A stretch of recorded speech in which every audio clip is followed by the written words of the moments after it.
And we're back with another episode of the Lakers Fast Break podcast. It's Gerald Glassford coming right back at you here from the Lakers Fast Break Pop Culture Cosmos, where we cover the latest news and trends in pop culture each and every week, twice a week, wherever you get your podcasts. On the latest Pop Culture Cosmos, we have achieved a great milestone: 500 consecutive weeks of the Pop Culture Cosmos, where we've covered the latest news and trends for almost 10 years.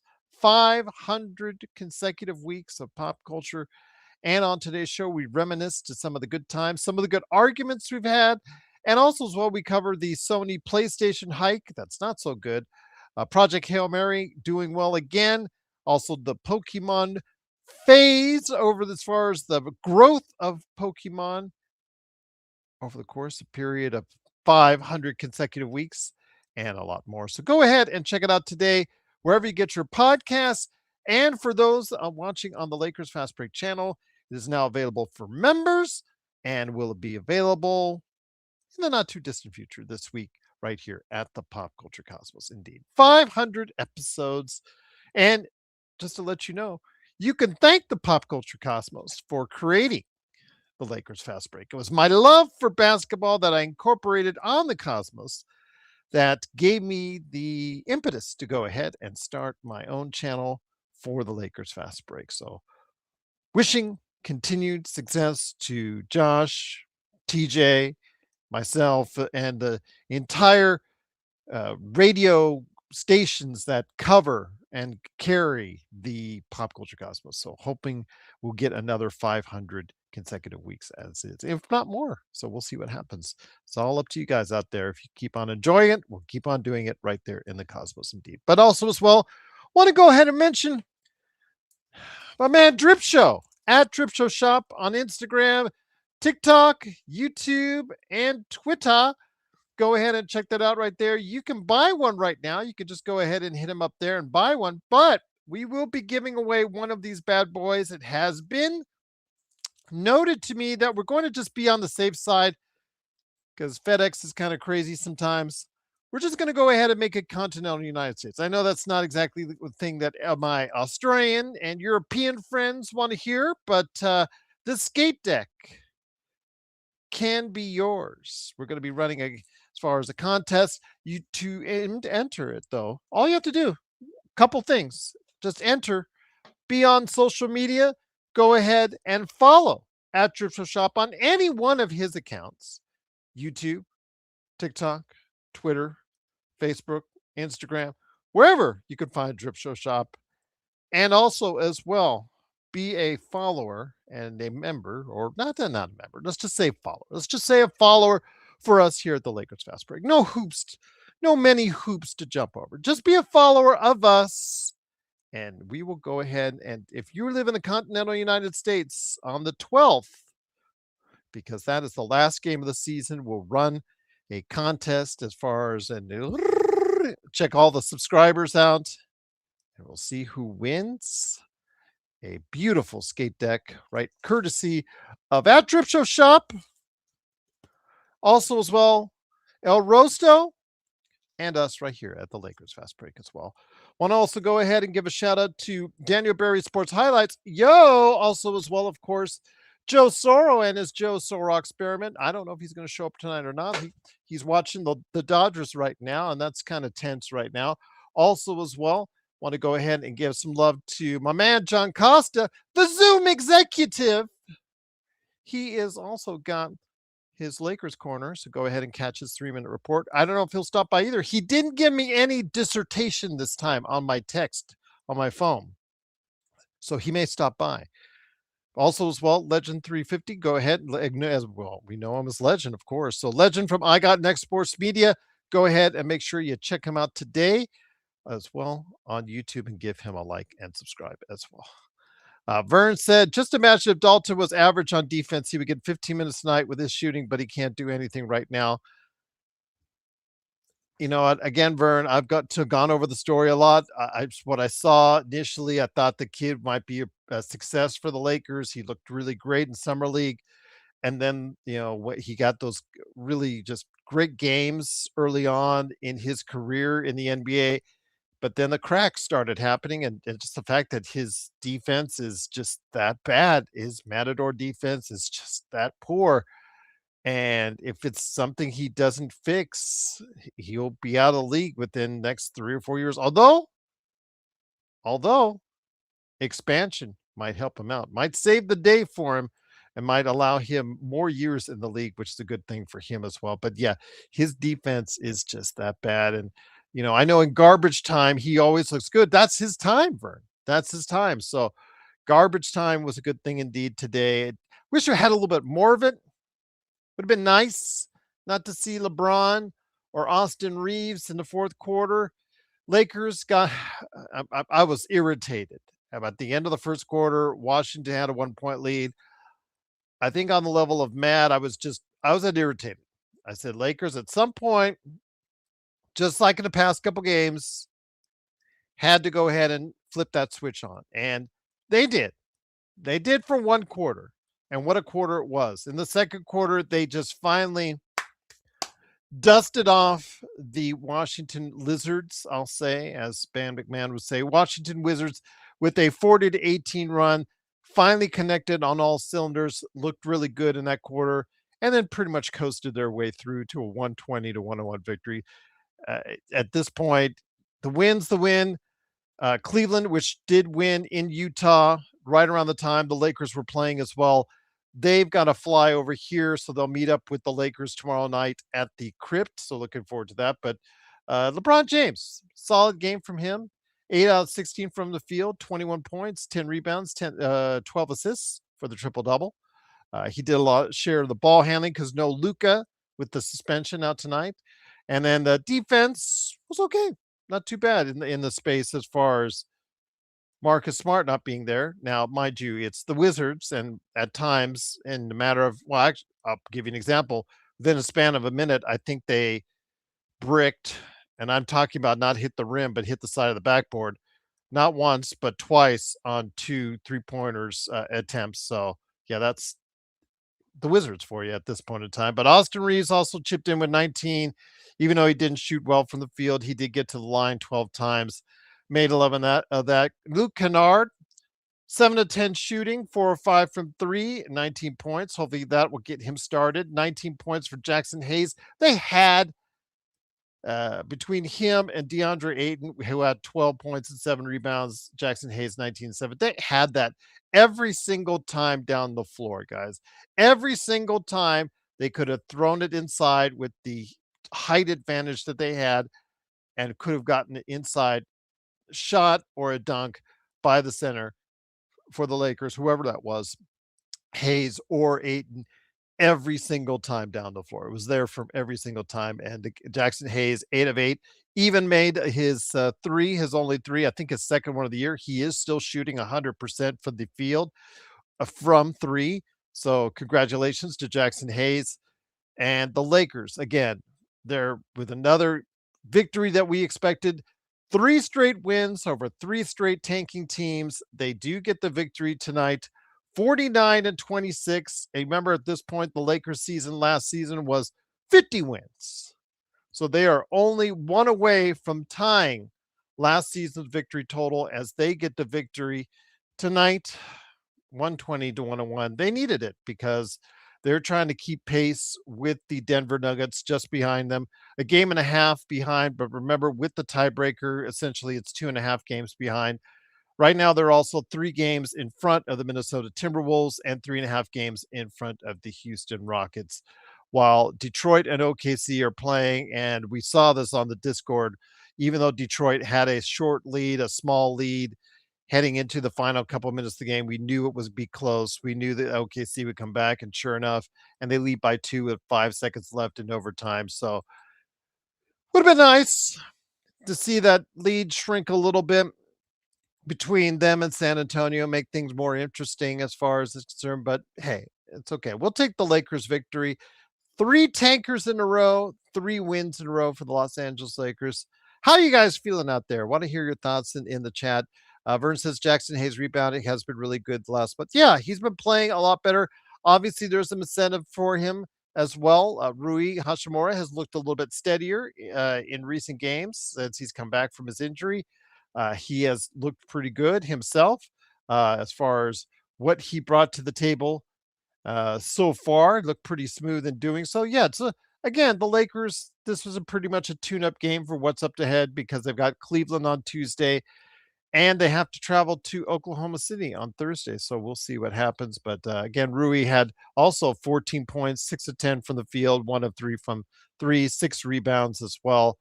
Just a really solid effort from the team. Again, once they realized who they were playing, especially in that second quarter, they were able to turn it up and turn it on and get out of town for that Washington team. We'll go ahead and just an easy victory for the Lakers. It would have been nicer if they gotten to 25, 30 points a little sooner. But hey, they were able to give LeBron and Austin Reaves some rest, and then they've got a tired Cleveland team coming tomorrow night. So hopefully we get the win in Cleveland against Cleveland, excuse me, at home at the Crypt, and then followed up with a win on Thursday against OKC. JSJ says, when do we win the clinch the playoffs? I believe Scenario said the Lakers could have clinched the playoffs today, but I'm not sure if all the other parameters have been filled. So as of now, ESPN is still posting that even though with the 49 wins, Lakers do not have a spot clinched.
Going to be interesting to see. Yes, Scott. Yes, I'll be back right here. So right here doing the show. So yes, it is of course Gerald Glassford. Thanks again for watching this. We truly appreciate it. Joe, 2 words for you. Shut up, Joe. It's always great to have you here. It is of course Gerald Glassford. Thanks so much again for watching, listening. Truly appreciate you doing so. Again, no, I don't have a copy as far as excerpt, but again, the Western Conference, 9 out of the 10 teams, the top 9 teams in the Western Conference, all have winning streaks at the present time. OKC just beat Detroit in an overtime. So yes, that's it indeed. So yes, El Rosto, sorry, 4-1. Yes, yeah, 4-1 for Joe. Joe, watch your Dodgers. Go watch your Dodgers. Go watch the Dodgers. Yes, absolutely. Go Dodger Blue. Yes, there you go. Yes, yes. Go run away, little boy. Yes, run away, little boy. Yes, there you go. Indeed, it is of course Gerald Glassford. Thanks again for watching, listening. Truly appreciate you doing so. Again, the Lakers do win 120-101. Truly appreciate you joining us for that. What's going on with the Lakers? If you get a chance to go ahead and check out our thoughts, Caleb Ponce and I, we did a NBA observations where we talked about the MVP voting.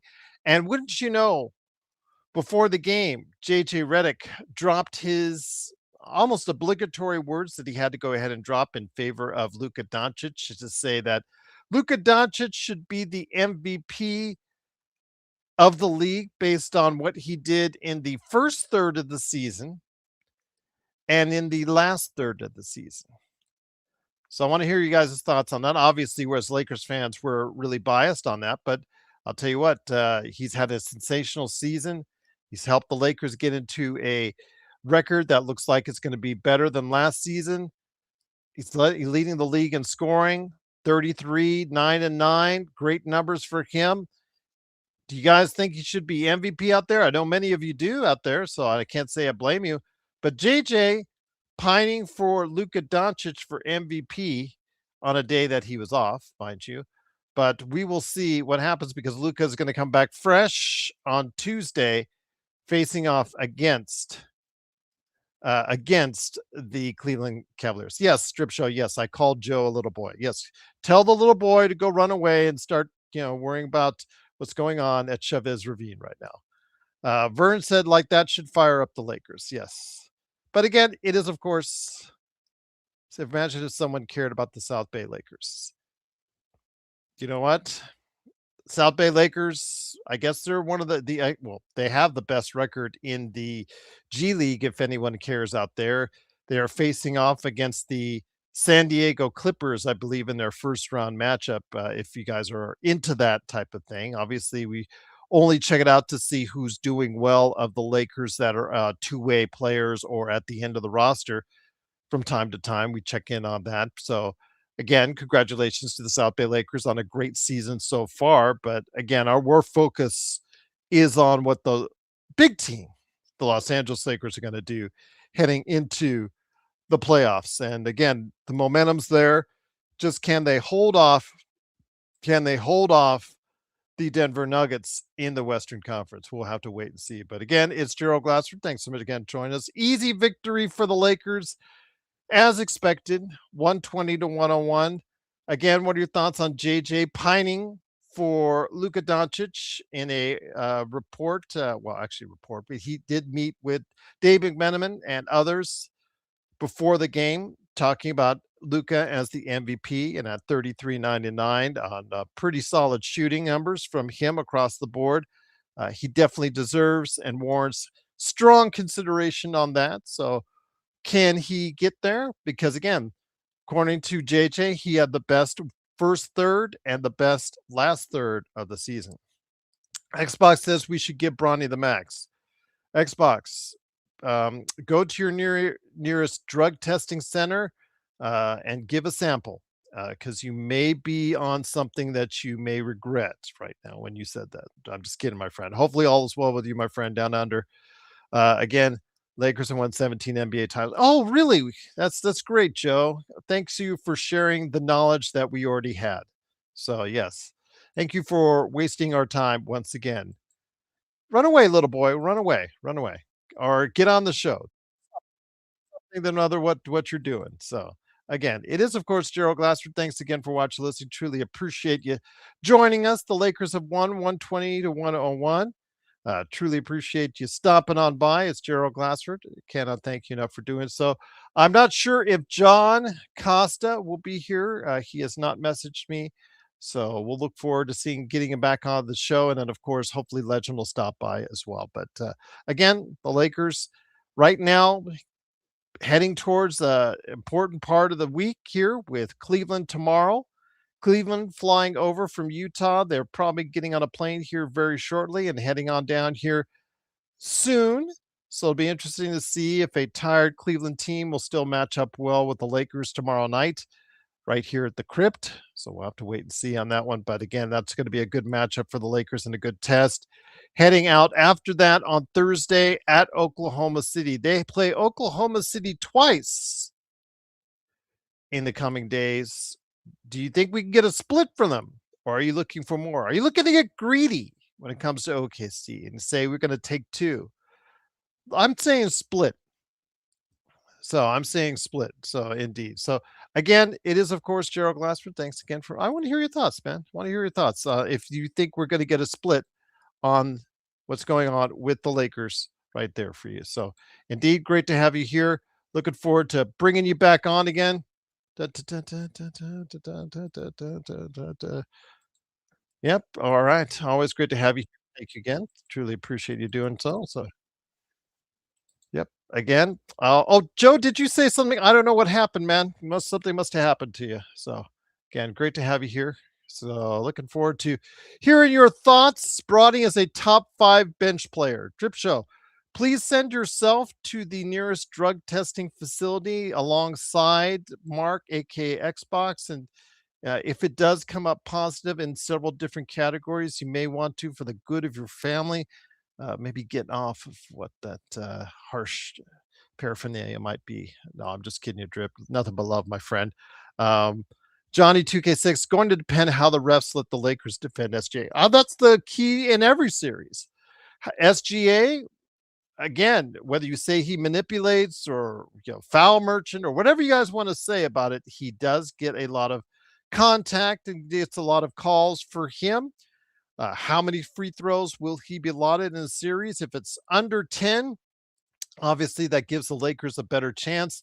If it's over 10, that's what he feasts on. So we'll have to wait and see how that appears itself. So Vern said if we go 2-1 with Cleveland, OKC twice, I would be happy. But if we go 3-0, we would definitely send a big message. Yes, absolutely correct, Vern, because OKC really can't rest players now because there's still only 2 games in front of San Antonio right now in the Western Conference. So, and they don't have the tiebreaker against San Antonio. So, that's going to be very interesting to see. JSJ says, didn't think we would have back to back 50-win seasons. No, I don't think many of us were thinking that, JSJ. Again, you go back to our prognostications from the entire crew that was there, and you'll see that there was, out of like 12, 13, 14 of us, most of us were in the 4th through 6th range, which would put the Lakers around 46, 47, 48 wins on the season. So again, they're exceeding out most of our expectations, and we're glad. We're really glad for that, and I'm really happy that it's the case. The guys coming together and coalescing, the big three coalescing, is got to be a key to the season turning around. Obviously, getting that 9-game winning streak really has boosted the confidence for the team. And as I said before on many occasions, that if the Lakers play closer to what we saw in that 9-game winning streak, they have a puncher's chance against anyone. It's OKC, San Antonio, what have you. But Vern called it right. Again, what are they going to call and not call in the playoffs against a guy like SGA? But remember, it works both ways because Luka Doncic and Austin Reaves, that's a great part of their game as well. So if they don't call as much on SGA, will they do the same again, for Jokic and Austin Reeves, Luka Doncic and Austin Reeves, and not call a lot of their stuff as well. So it's we'll have to wait and see how this lays itself out as far as that part of the game is concerned. But if the Lakers can go in there in a potential Western Conference Finals matchup against OKC and come in with a lot of momentum, I definitely think that they do have a puncher's chance against OKC. El Rosta said, I thought 51, but about midway through, I thought, well, I was wrong. I couldn't see it change more. El Rosta, I think a lot of us were wrong. I think a lot of when they hit rock bottom and they fell to 6th place, and they were only about a game in front of Phoenix, if I remember correctly. Things looked bleak, El Rosto, and no one, everybody out there felt the same way you did. We were all frustrated. We were all angry with what we saw. The team was not cohesive. The big three were just not, seemed like Luka was just getting his, and the rest of the guys, we like alternate between LeBron and Austin. They just couldn't get on the same page together when they were on the court at the same time. They were just not that formidable. Their defensive lack of prowess was really just something that was present and something was noticeable. Again, JJ, you got to have to give credit to him. You're going to have to give credit to him for turning this forward, to turning a poor direction and turning it around into a good direction indeed. So again, it is Gerald Glasser. Thanks again for watching, listening. Yep. Thanks so much, El Rosto. Appreciate the super chat. Indeed, a triple double for LeBron James tonight. Again, as the Lakers finally dusted off the Washington Wizards, finally pulling up and staying out in front by 20 plus for enough time to get Austin Reaves and LeBron off the floor. They did play more minutes than I would have liked them to play. LeBron, not much of a break, 33 minutes tonight. Austin Reaves only got 27, so maybe that really helps. That really helps a lot. So, uh, yes, Joe, $10. It was greatly appreciated and very much respected here at the Lakers Fast Break. So, cannot thank you enough for doing so, Rosto. Vern said in these playoffs, I would love for the LeBron to play in the post a lot more with the game slowing down. That is a dynamic I was always hoping he would use more with the Lakers, Vern, to be quite honest with you, because he always has in these switching defenses, he always seems to have smaller guys on him. So I wish he would utilize that more in his arsenal.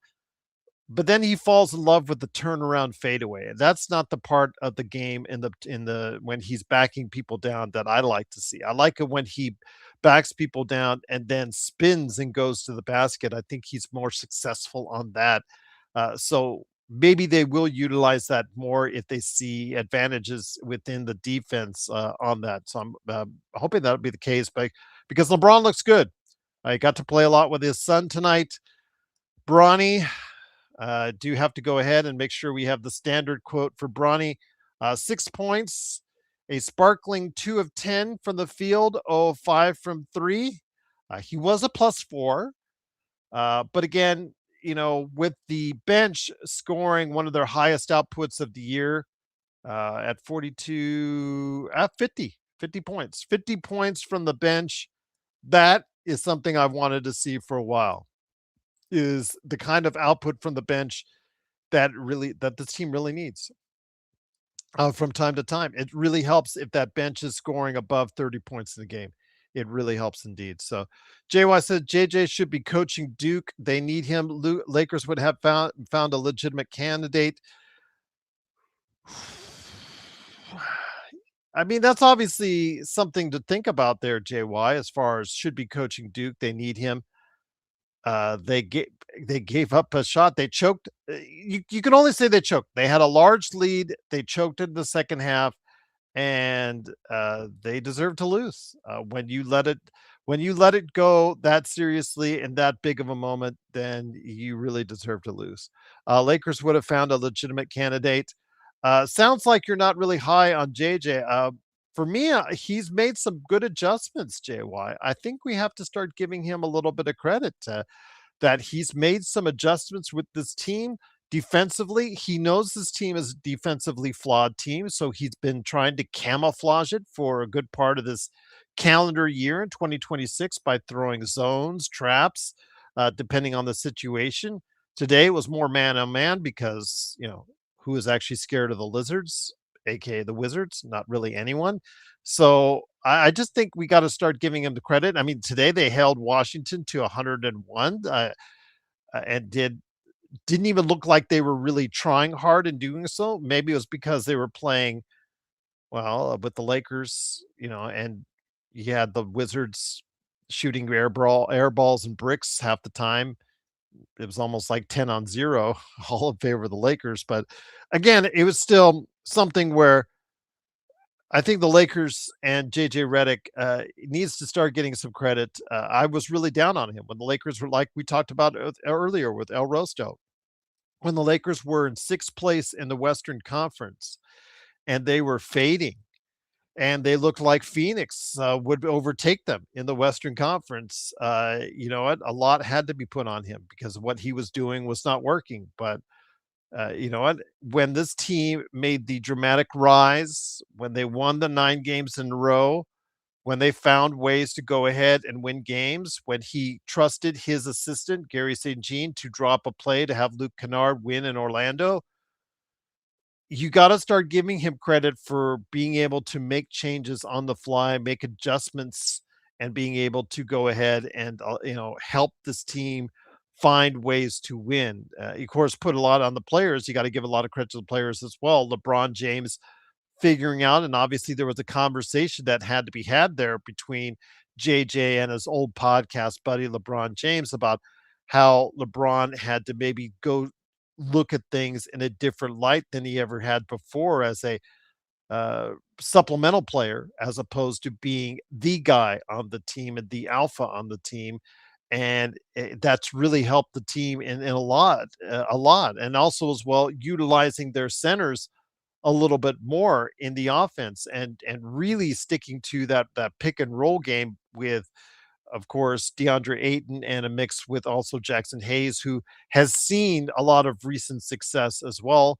And of course, trying to find room for Rui and Luke to be able to hit their shots and be able to draw the defense out, which will hopefully allow the space necessary for Luka to go ahead and drive in the lane, get easy buckets or get fouled. And same thing with Austin and LeBron as well. That's my hope. That's my hope indeed. So, um, do I want to throw down Broiler? Oh my gosh. He this is when Joe starts asking, he gets all tough. He gets all tough. He gets bloated up. He starts calling everybody bro. He starts threatening to fight everybody. It's harmless. All bark, no bite. Woof woof, indeed. But it is, of course, the Lakers fast break. It is Gerald Glassford. Thanks again for watching, listening. Truly appreciate it. If you get a chance, go ahead and catch on your local podcast outlet the 500th episode of the Pop Culture Cosmos. Really proud of our work there for 500 straight weeks talking about the world of pop culture. Coolio is dead.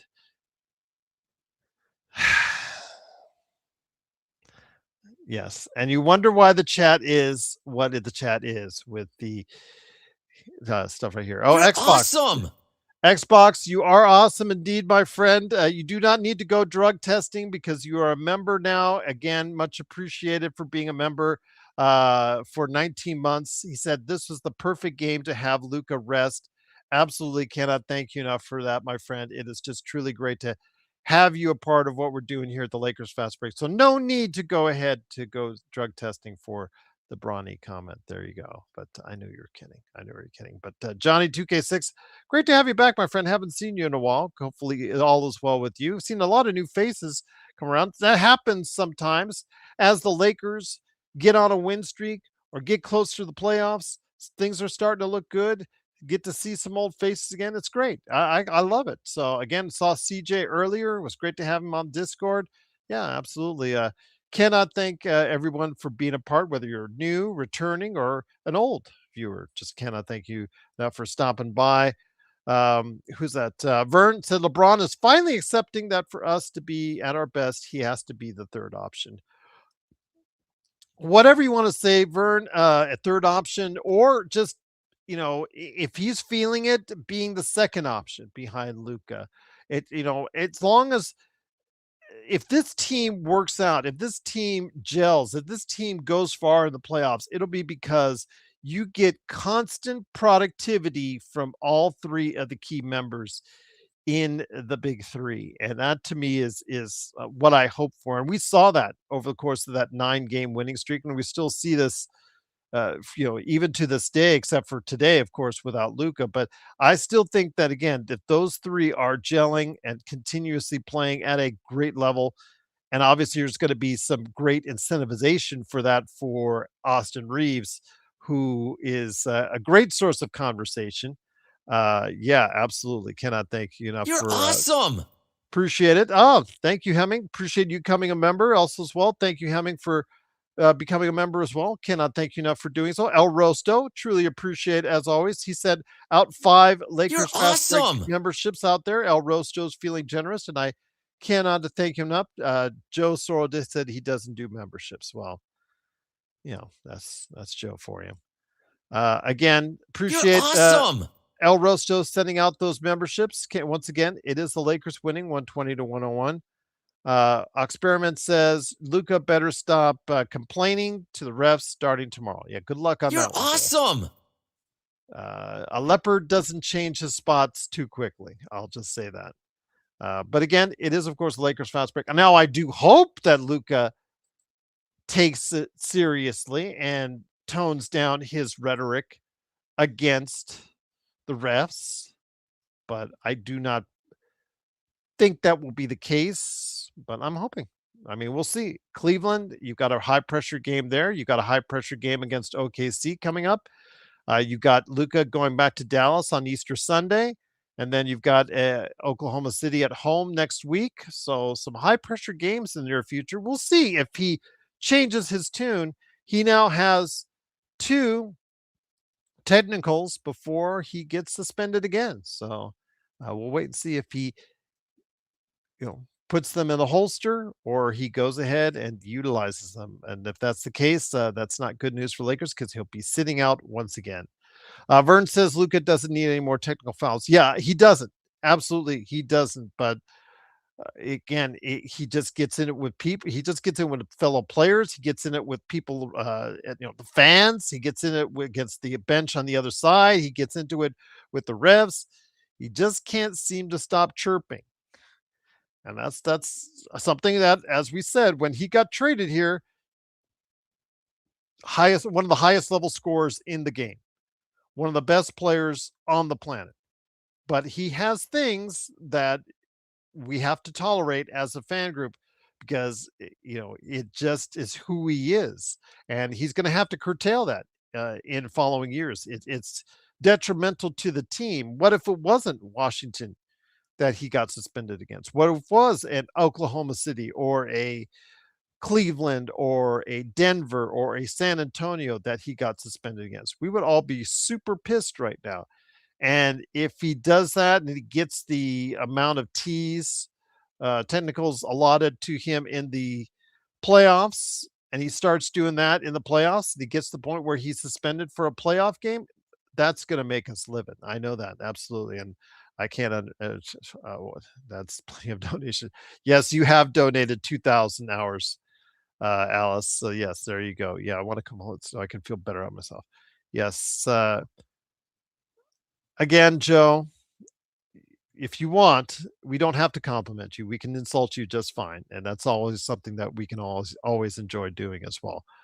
Yes, you are insecure and stuff. Yes, yes, definitely indeed. But it is, of course, the Lakers fast break. The Lakers do win 120 to 101. Thank you again to El Rosto for giving out those memberships. Truly appreciate him doing so. El Rosto says, my name is not Alice. I've donated 1,000 hours in chat and hundreds more sending up. Yes, I have indeed. Again, am I still lagging? I'm still looking at myself here in another tab just to make sure if I'm still okay. And it still looks like I have a live signal going on. So yeah, it looks like I'm still good for right now. But again, it is the Lakers fast break. Joe, I guess, is relaxing right there on the couch, doing what he does best. Nothing. So he probably doesn't look like he's going to be joining us today. So, or is he worried about the Dodgers right now? Well, no, the Dodgers, they lost. First loss of the year for the Dodgers. Heartbreak indeed. But again, we'll see what happens. I think the Dodgers will be just fine. I think they'll be just fine. I think they'll do just fine. So again, Xbox, I'm keen to see Gerald and Joey. Let's go. Well, it's up to him. Up to him, Xbox. I send out the link. It's up to him to go. El Rosto, he's something else to me, but I don't really want to go ahead and relate that what that is, so that because we'll lose some advertising over it. So I'll just leave it at that. They would have won if they scored more runs. Oh, that's just so deep, Joe. That's just so deep indeed. But again, it is the Lakers fast break. The Lakers do win 120 to 101. Great to have you here. Looking forward to seeing what's going to happen tomorrow. Tough game coming up. It will be a tired Cleveland team, but the Lakers also played as well. LeBron James, 33 minutes tonight. Again, it was so funny because I heard, we talked about this on Discord, is that he has more minutes this season. The 41-year-old has more minutes played, even with the time he sat out with the ankle injury and all that, and all the other various ailments this year. He has played more minutes than Victor Wembanyama. Just to give you a little concept on that, as far as how San Antonio, when he was injured, he came back. He was on a strict 25 minutes a game coming off the bench deal for a little while, but they've been able to manage his minutes effectively in San Antonio, whereas Lakers have not had that luxury when he's been in the lineup. When he's been in the lineup, I even know Joe himself has said that he'd love to see his minutes go down. But even when you're playing Washington and you're still playing 33 minutes, again, I'm hoping he'll be given a day or two off closer to the end of the season so he can go into the playoffs fresh. But the Lakers will get, what, 5-6 days off at the end of the season anyways, so that should be enough time for him to get rest and get the Lakers off to a good start indeed. But I do want to also say big shout out, and I don't want to forget this. Big shout out to Stu Lance and Lawrence Tanter, who are both currently out right now due to various ailments. Lawrence Tanter, the longtime public address announcer for the Crypt, and then all the way back to the Forum for the Lakers. And then also as well, Stu Lance, longtime uh, analyst for the Lakers, who has been there since the days of Chick Hearn, alongside Chick Hearn, and even today with McDonald right there. So yeah, big shout out to those two. Hope those two will feel better and get back soon. So yeah, that's indeed. But again, it is the Lakers fast break. It is, of course, Gerald Glasser. Thanks so much again for watching this thing. I love how the fact that they just seem to not worry about anything that went on in the game. They just seem to go ahead and insult each other in our chat. It's just amazing skill. But come on, Mark. You know that he's only talking like that because he's safe in his house with his blankie. Joe. Little boy you are. Gosh. Hey Ox, can you simulcast your channel at the same time you're on LFB to get hours? I pop up a window for you if you're all doing it together, but casting it to your stream. That's up to him. Again, I know he needs 4,000 watch hours and 1,000 subscribers in order to go ahead and get monetized. That's the old deal on YouTube. So I don't know if he's achieved either. Only he knows that as far as on the number of hours he has achieved on watch hours. And then, of course, he needs 1,000 subscribers. So go ahead and hop on over when you get a chance and subscribe today to the Joe Soro Experiment. I'm always plugging for you, Joe, despite our differences, many that they are. I'm always plugging for you and plugging for your good work that you do on that channel. And, of course, I do hear and see you every time you pop on over there for 2-3 hours when you get a chance to go ahead and catch up the family out there and catch up the fans out there and followers on what you're doing as far as the Dodgers, of course, the NFL with the Steelers, and also as well what's going on with the Lakers as well. Whose blanky comment was that for? Hey Ox, can you know? So again, it is of course the Lakers fast break. I guess we will not have John on tonight. Does not look like it. He did not send me a message either, so that's kind of out of norm for him. Maybe because he's now Mr. Zoom executive. Maybe he's too good for us here at the Lakers fast break. We'll have to wait and see. But he does have his Lakers Corner 3-minute reports, so go ahead and make sure you like and catch that here covering the game. And then of course my man Legend is 1:00 in the morning there, so the weekdays it's tough for him to go ahead. I know he's a teacher on the side as well, so you got to go ahead and teach those students, and he needs some sleep in order to do so. So yeah, I can't blame him a bit for not being able to stop by. So again, John is turning to my speaking of which, well, I was just talking about how Mr. Zoom executive you would not be on tonight, but to go ahead and check out Lakers Corner anyways with your 3-minute report. But yes. Mr. I'm posting it right now as we speak. What's up? What's up, Gerald? Mr. Zoom executive? Congratulations again. There you go. Thank he is you. all over Indeed. Okay, you know what Indeed is now standing for? Indeed, it is John getting a promotion and now promoting the fact he's now an executive with Zoom. Come on, man. Come on, man. What's up, man? Thank you. There you go. See, you don't have to tell them what type of executive. You could just tell the people the truth and just say you're an executive with Zoom. I'm just an account executive, man. So no. Don't put the account in there. No. First thing I gotta tell you, don't put the account. Just say executive. Just say I'm an executive Zoom. That it just sounds so much better, my friend. There you go. I'm gonna just say I'm an executive. But Indeed, what's up, guys? It's good to be here. Great to have you here, my friend. We can all pick on Joe in the chat together. So. What's going on? Where's my boy Joe? What's up with Joe? What's up, Joe? He's Where hiding. you at, brother? He's hiding. He's in crying now. But he's curling up to his blankie because the Dodgers lost today. So. The Dodgers lost, but the Lakers won, Joe. Yes. You should be happy. He's like melancholy. So there you go. It's like halfway happy, halfway sad. I'm a Dodgers fan too, but again, he is tried true blue and blue, and he is blue because the Dodgers lost today. But again, they're 3-1. I think they'll be okay. I think they'll be just fine. But the Lakers today turned it up in that second quarter. I was irritated at the end of that first quarter, and the Lakers were down by one. Absolutely irritating. Way to start off the game.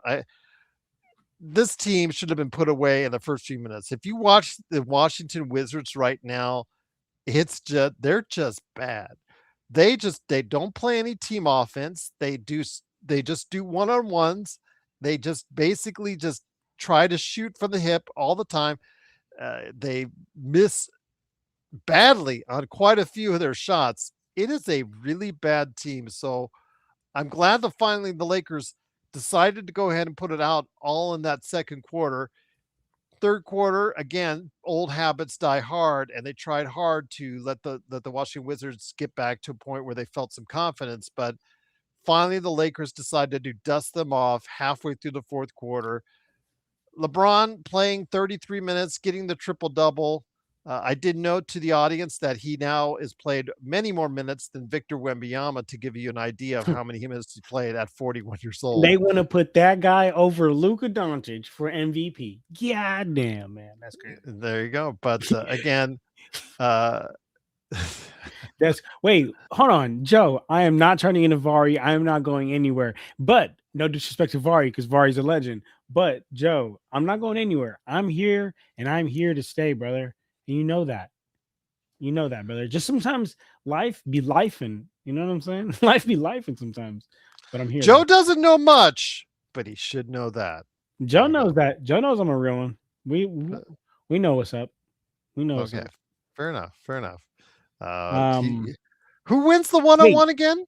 Me. The fuck, Gerald. Nobody on this channel can touch me. I'm dogging everybody. I really do this hoop shit, Gerald. Wait, no, Gerald. I want to give some other cool news. I'm going to Hawaii for the first time. Oh, you'll love it. You got to let me know off camera where you headed to, man. I'm going to Waikiki. Oh, you're going to Waikiki Beach? Yeah. Oh, I love that. It's expensive as fuck, though, man. Yes. Welcome to Hawaii. Yeah, well, it's my first time. Been there 4 times. It's my first time ever going, and I'm the one funding the trip for the first time. Would have been cool to go as a kid. It's because I've been there 4 times in the past I'd say 15 years, and it's so wonderful to go out there. I talked to Michael Heinrich, who lives out there in Hawaii, but he'll tell you the high cost of living. I love going there, but you see, it's unless you're prepared for it, it comes at a shock. So you need to prepare yourself, because everything out there, food, expenses, everything out there is quite a bit more expensive. But man, you go there, if you're not worried about the cash, you're not worried about spending on that, keep it at a budget. You just go and relax, man. It's just so wonderful out there. Yeah. No, I mean, I'm just really just going. I mean, it's definitely an expensive trip, but I'm just really going because I want my daughter to have good memories. So, and I literally never got to go to Hawaii as a kid, so I want my daughter to go a couple times. She's 5 before I ever did went. she ask you to go if she could go to the Disney? No, she doesn't know about that, but she's just even more expensive. Yeah, she just been asking, and she's just been asking just to go to Hawaii, period. And I'm just like, all right, fucking, I've never been there either. Let's go. It's worse. It is worse than Vegas. You can find bargains in Vegas, tough. But you have to look. Joe doesn't look very far because Joe just hates everything here in Vegas. And that's okay, Vegas hates him. But when it comes to finding you can find some deals, but you just got to look hard here in Vegas. I'll just leave it at that. But JSJ said WrestleMania tickets are a ripoff. Yeah, that's not a bargain right now, JSJ. So yes, indeed. But getting back to the game, LeBron with the triple-double. Austin Reaves, not a great shooting night, but he got to the line 12 times.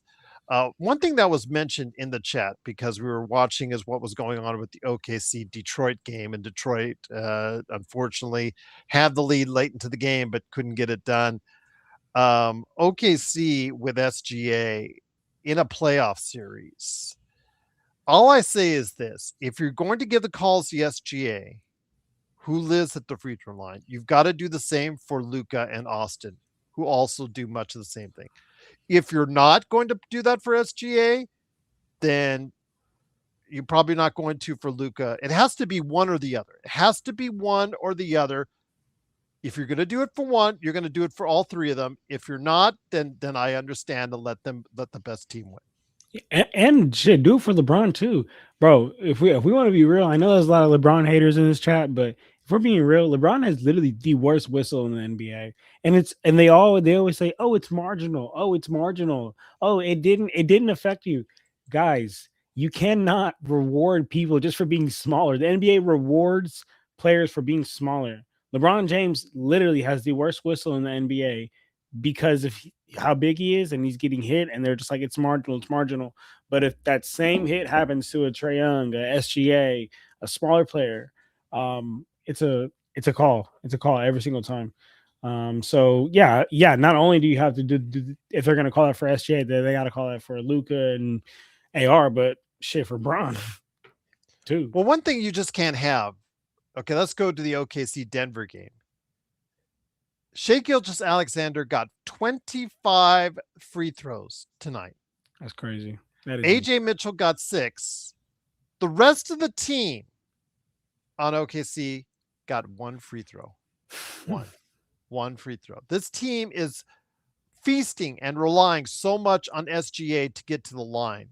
It's crazy. Now, if you're going to get rid of all that, I understand, and I understand if they do the same to Luka and Austin, but it has to be the same way for both teams if they meet in at this point, what looks like to be a conference final showdown, if that's the case.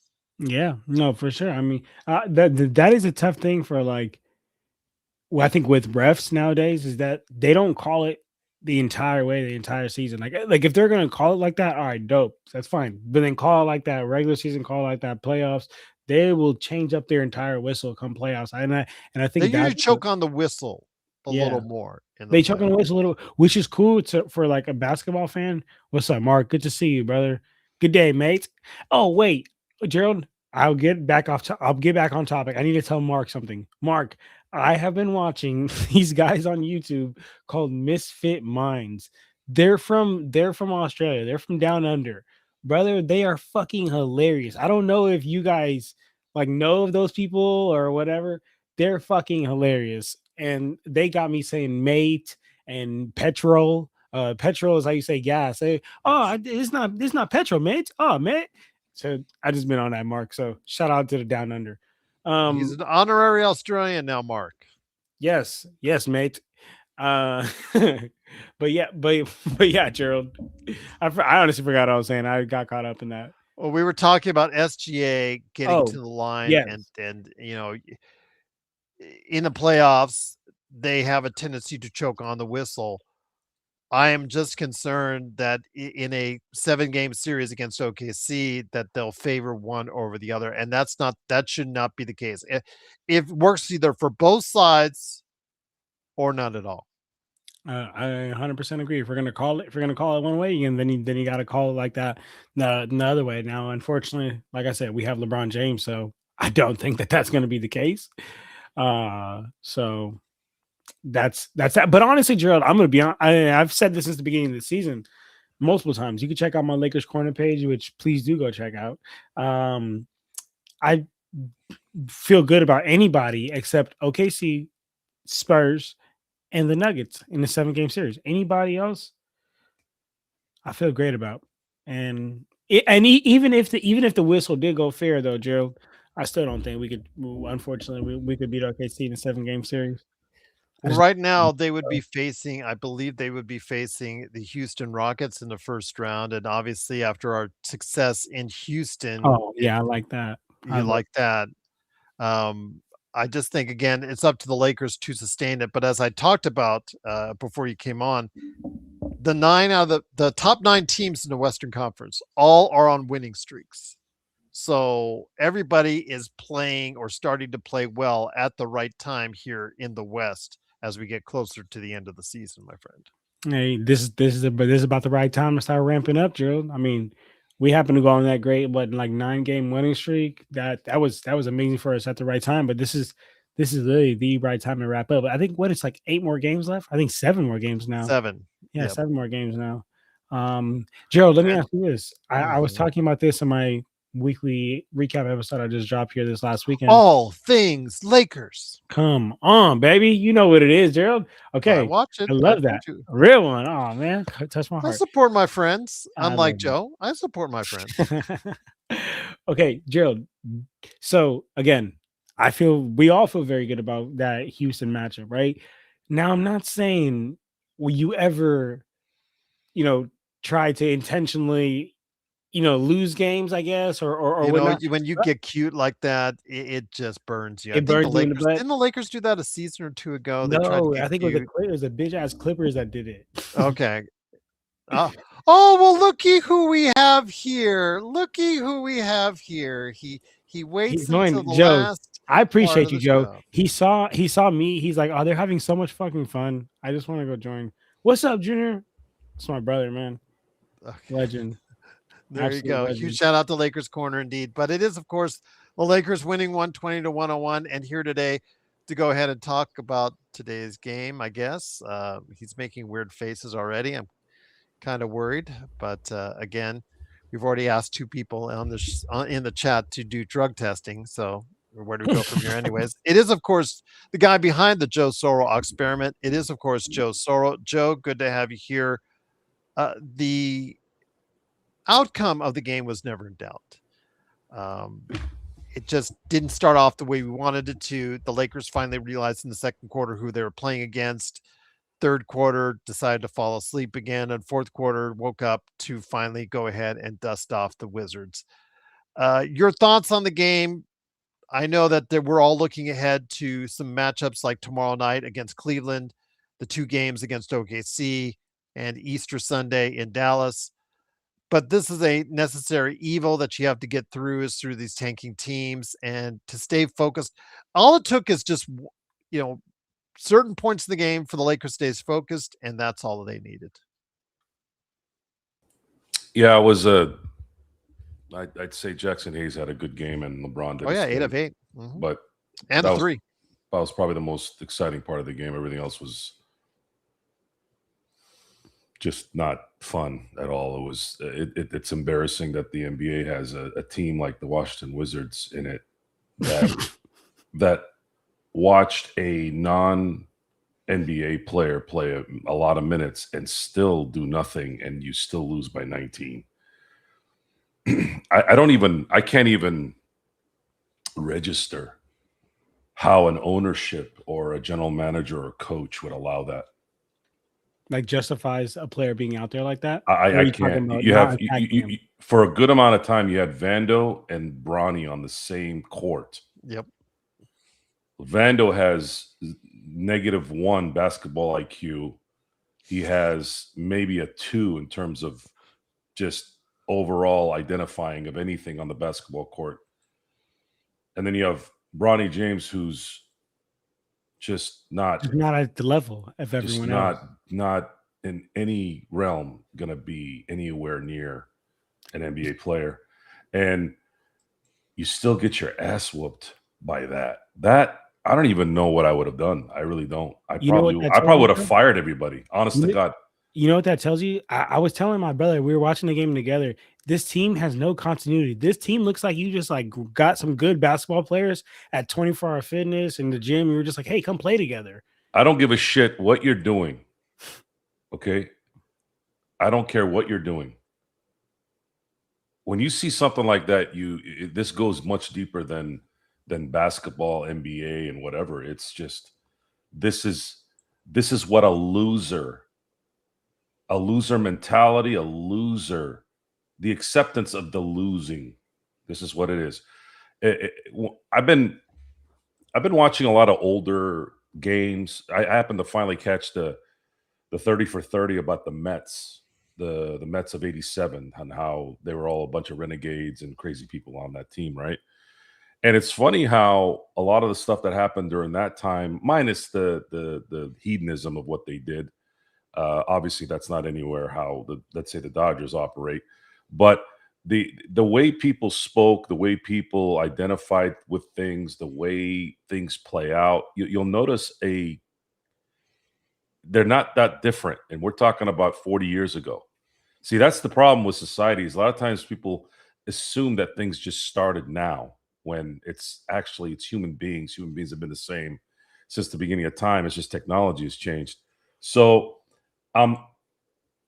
the ability to accept losing, when you look at the NBA in the past, let's say the 70s when the numbers were tape delayed and just really bad, they were blaming it on social issues, right? Because that's the easy grab of the moron that's going to go read that garbage, right?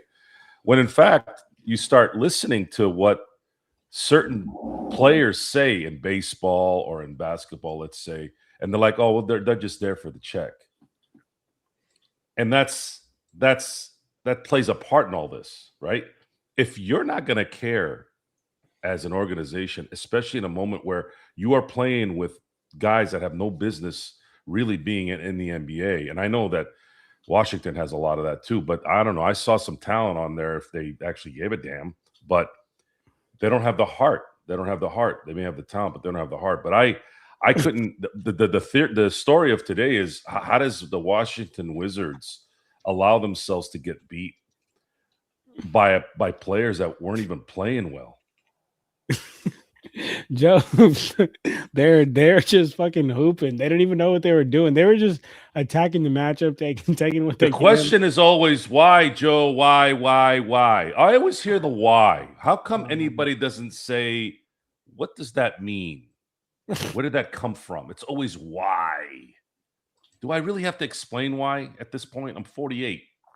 I'm not going to just randomly not like something because I have a feeling for it. No, there's a focus of it. That's why everything is lame. Everything is shitty. And it was probably shitty back then too. So the point is, when you get older, I think you start to realize that more and more because you start I mean, I'd like to think I'm a lot smarter than I was 5 years ago, 10 years ago, 15 years ago. I think my finances and the way I conduct communication, I think that's better. The way I run numbers, the way I go to the store. I mean, I'm more efficient. Like, isn't that how you're supposed to be instead of being worse? I mean, it just doesn't make any sense to me, but I'm amazed at how mediocre people love to be. But then again, I've always talked about this. People who shop at Walmart. I mean, really? What's wrong with is that what your life is? Is that what it comes down to? Because it sets a precedent. You know, Bruce Lee said once, he goes, don't ever insult yourself, even as a joke, because your body doesn't know the difference. It doesn't know the difference if you do that. So you've never got no good furniture at Walmart? Furniture? What are you, nuts? You've never got like a nice little No. I've had to go to. I'll tell you when I've had to go to Walmart. I've had to go to Walmart when this one particular snack was only there. What snack was it, Joe? It was one of these, I don't know, these pretzel snacks that. I get my chocolate milk from there, but that's all I go and get. That's what I'm saying is there's because these assholes all play together. Everybody, no one knows that, by the way. Well, they're the only ones that have it. What's at Home Depot is at Lowe's. What's at Lowe's is at Home Depot. Once in a while, they'll cross. Yeah. But more often than not, I got to go to one over the other. Well, actually, I found another place. Well, I do Costco. I do Smith's. Harbor Freight. Have you heard of Harbor Freight? I put in a dash of Walmart because I have to get one or two things there, and that's it. Just Harbor Freight is okay. Harbor Freight is great. It's okay, but their stuff sucks. Great prices though. They don't have as much. I don't give a fuck about prices if the quality is good. Where's that? Sure. John? Well, I mean, there's a couple Harbor Freights out here in the Bay. Harbor Freight. Okay. Yeah, Harbor Freight. They got a couple in the Bay. Yeah, they don't have a lot of stuff, but they got great prices. Point of the story is you set the stage when you look for shit product because of price. I'm not saying you should go buy expensive stuff, but your everyday stuff. If your mentality is save, you know, I'd say I would be 100% on this. 90% of the people that play cheap are either unhappy or broke or both. I'm telling you, I bet you if they did a study, the most frugal people that I know around me, and again, some of these guys are my friends. I always call them out on it too. I'm like, if you say one thing about a hotel stay that we're going to go at, I'm going to fucking kick your ass right there in front of the freaking front office. I don't want to hear one word about money. You either come or you either come and shut the fuck up or don't come. I'm not going to hear this. Oh, I got to go. No, I made that very clear. 10 years ago, I said, we're not 12 years old anymore where we're getting paid $5 a week in an allowance. Okay. We're grown ass men. If you can't fly to Vegas, if you can't fly somewhere where we can hang out, I got to hear about your fucking money problems. Do better then. Do better. Stop being a bitch. So you would cover your homie? Your homie's like, Joe, come on, bro. Cover. You got me? The problem is I would cover him. Okay. I would. But then I'd enable him. Yeah. See, I'll end it at this. I know I'm kind of veering off here, but then again, it was the Wizards tonight, so I think there's a better story in this. I think we covered it all with the Wizards. My good friend, old man Steve, he's the oldest friend I have. I've known him for 20 years. He said something to me that actually was sad. He said, Joe, if you ever become wealthy, you're going to be screwed both ways. And he said, the two ways you're going to get screwed is you're going to have your friends with you or your family, and you're going to want to hang out with them, right? But they can't afford to go to Italy and Japan, and you're going out and flying to go see the Super Bowl. They're not going to be dealing with it. I'm like, okay. And what's the second one? Well, if you pay for them, then you'll resent them because they're just kind of sucking off the teat, right? So yeah, you're kind of screwed at that. So what I've been trying to do the last decade is I'm trying to get into businesses where my family and my friends can get involved with. The problem is they can make money with you. Y'all make money together. The problem, most suck at making money because they're too worried about saving money at Walmart. Well, advertised by Walmart. Advertised by no, that's a joke. It's because they're scared. You go to Target. They don't risk. There's no risk in their life. Target. They want their 401k. Man, Target went down. Target. Kmart, that's the biggest tragedy in all that, because I used to love Kmart. I mean, love going to Target. Target was my place. Kmart's dead. Was dope. I went to Kmart as a kid. Kmart, I used to go there for they used to love discounting like video games, like, just whatever, console you were on, and they would just like discount the crap out of them. And it's just like, yeah, I'll take that at $10. Absolutely. Yeah, it's again, it sets a mentality, and that's looking at the Wizards, you set this mentality of loser. Where I just don't even know how you would allow yourself to be like that. I don't know. Just amazing. So again, Del Rosto, sorry about that. We are going to veer back into the Lakers. The Lakers win 120-101. Again, this not much to say about this game. As soon as the Lakers turned on the switch, the game was over. Well, those jackasses at Dodger Stadium, you already had a couple of tortas already freaking fighting each other. What, one game in? I've seen that video. Jesus Christ, dude. I know that they're not going to do this. Because surprised at that. I've had food thrown me at Dodger Stadium. I've never had a problem at Dodger Stadium, but the point is, these idiots. I would like to see if they can phase these morons out, but half the stadium, like he said, is a bunch of freaking idiots. But in the outfield bleachers, man, you are on your own. I'm going to tell you right now, outfield bleachers are a different story from the rest of the stadium. Like you, Joe, I've sit at all parts of the stadium. But if you sit out there in the outfield bleachers, and you decide to go and you're not wearing Dodger blue, get your gear on, man, because you are on your own. And I'll just leave you later. Honestly, if I was, and I, there's nothing that I've seen where the ownership hasn't done amazing at, but there's one more thing I think they really need to do is they got to get rid of these people. The fans will come, new fans will come, guaranteed. But these scumbags, they're fighting each other. They're not even fighting the other freaking the opponents. The Giant fans or whatnot anymore. They're fighting each other. There's two that are known in the parking lot. That are known for fighting? No. There was two incidences against Giants fans in the parking lot. Okay. Yeah, El Roaster, yes, it was a Giant fan and a Dodger fan that got into it a few years back. The Giant fan, I think, almost got killed. Correct? Is that correct? Correct. Joe? Yeah. Yes. Yeah, But I no, but remember now that. this one was Dodger on Dodger fan. But this has correct? been Dodger on Dodger lately. All I'm seeing is a bunch of, when I say tortas, by the way, it's, read up on it and you guys will laugh when I say it if you don't know what it is. The thing is that they're fighting with each other and they're making this look stupid now. Now it's like, it's one thing if you're fighting and you're, you know, the Frank McCourt days when everything was garbage, but this is now, okay, this is greatness now you're watching. You're sitting there fighting with a bunch of idiots. And Get them out of here. Now, let me ask you this. The McCourt still own the parking lot, correct? I heard he doesn't own the parking lot, but there's a contingency in the sale where he gets to make money from the parking lot. Okay, then, but what part? None of that is part of the divorce. He makes like $7 million or something from the parking lot, but he doesn't Who provides own it. the security for that parking lot? I'd say probably the Dodgers.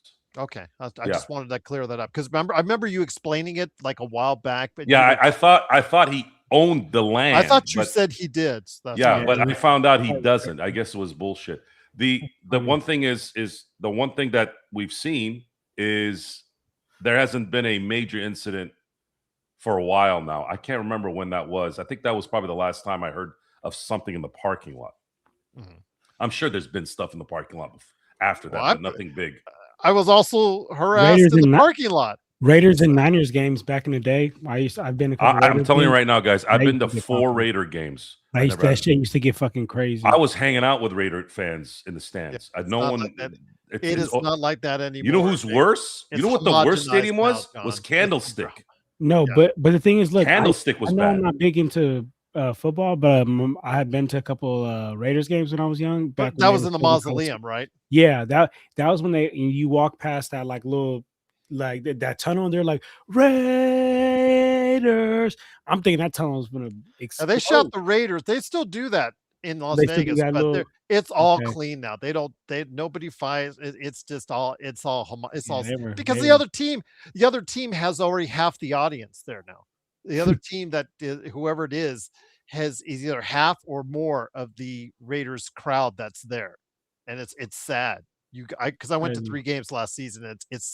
And they wanted me to go to a 4th, and it was against the game that would decide the number 1 draft choice. And I'm like, you can't even give me tickets for that crap. That's crazy. I'm sorry.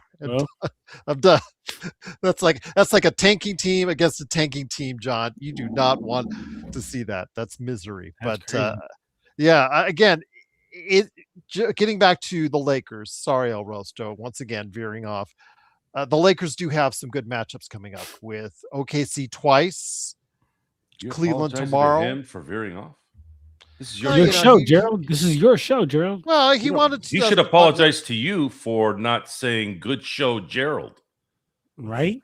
He already gave me a super chat, and he gave out 5 memberships today. I think he's good. What's up, Art Carino? I will say this again with the Lakers coming up. He's starting to get a little mouthy now, though. Now he's getting all tough guy now. Only to you. Oh, got now he's like.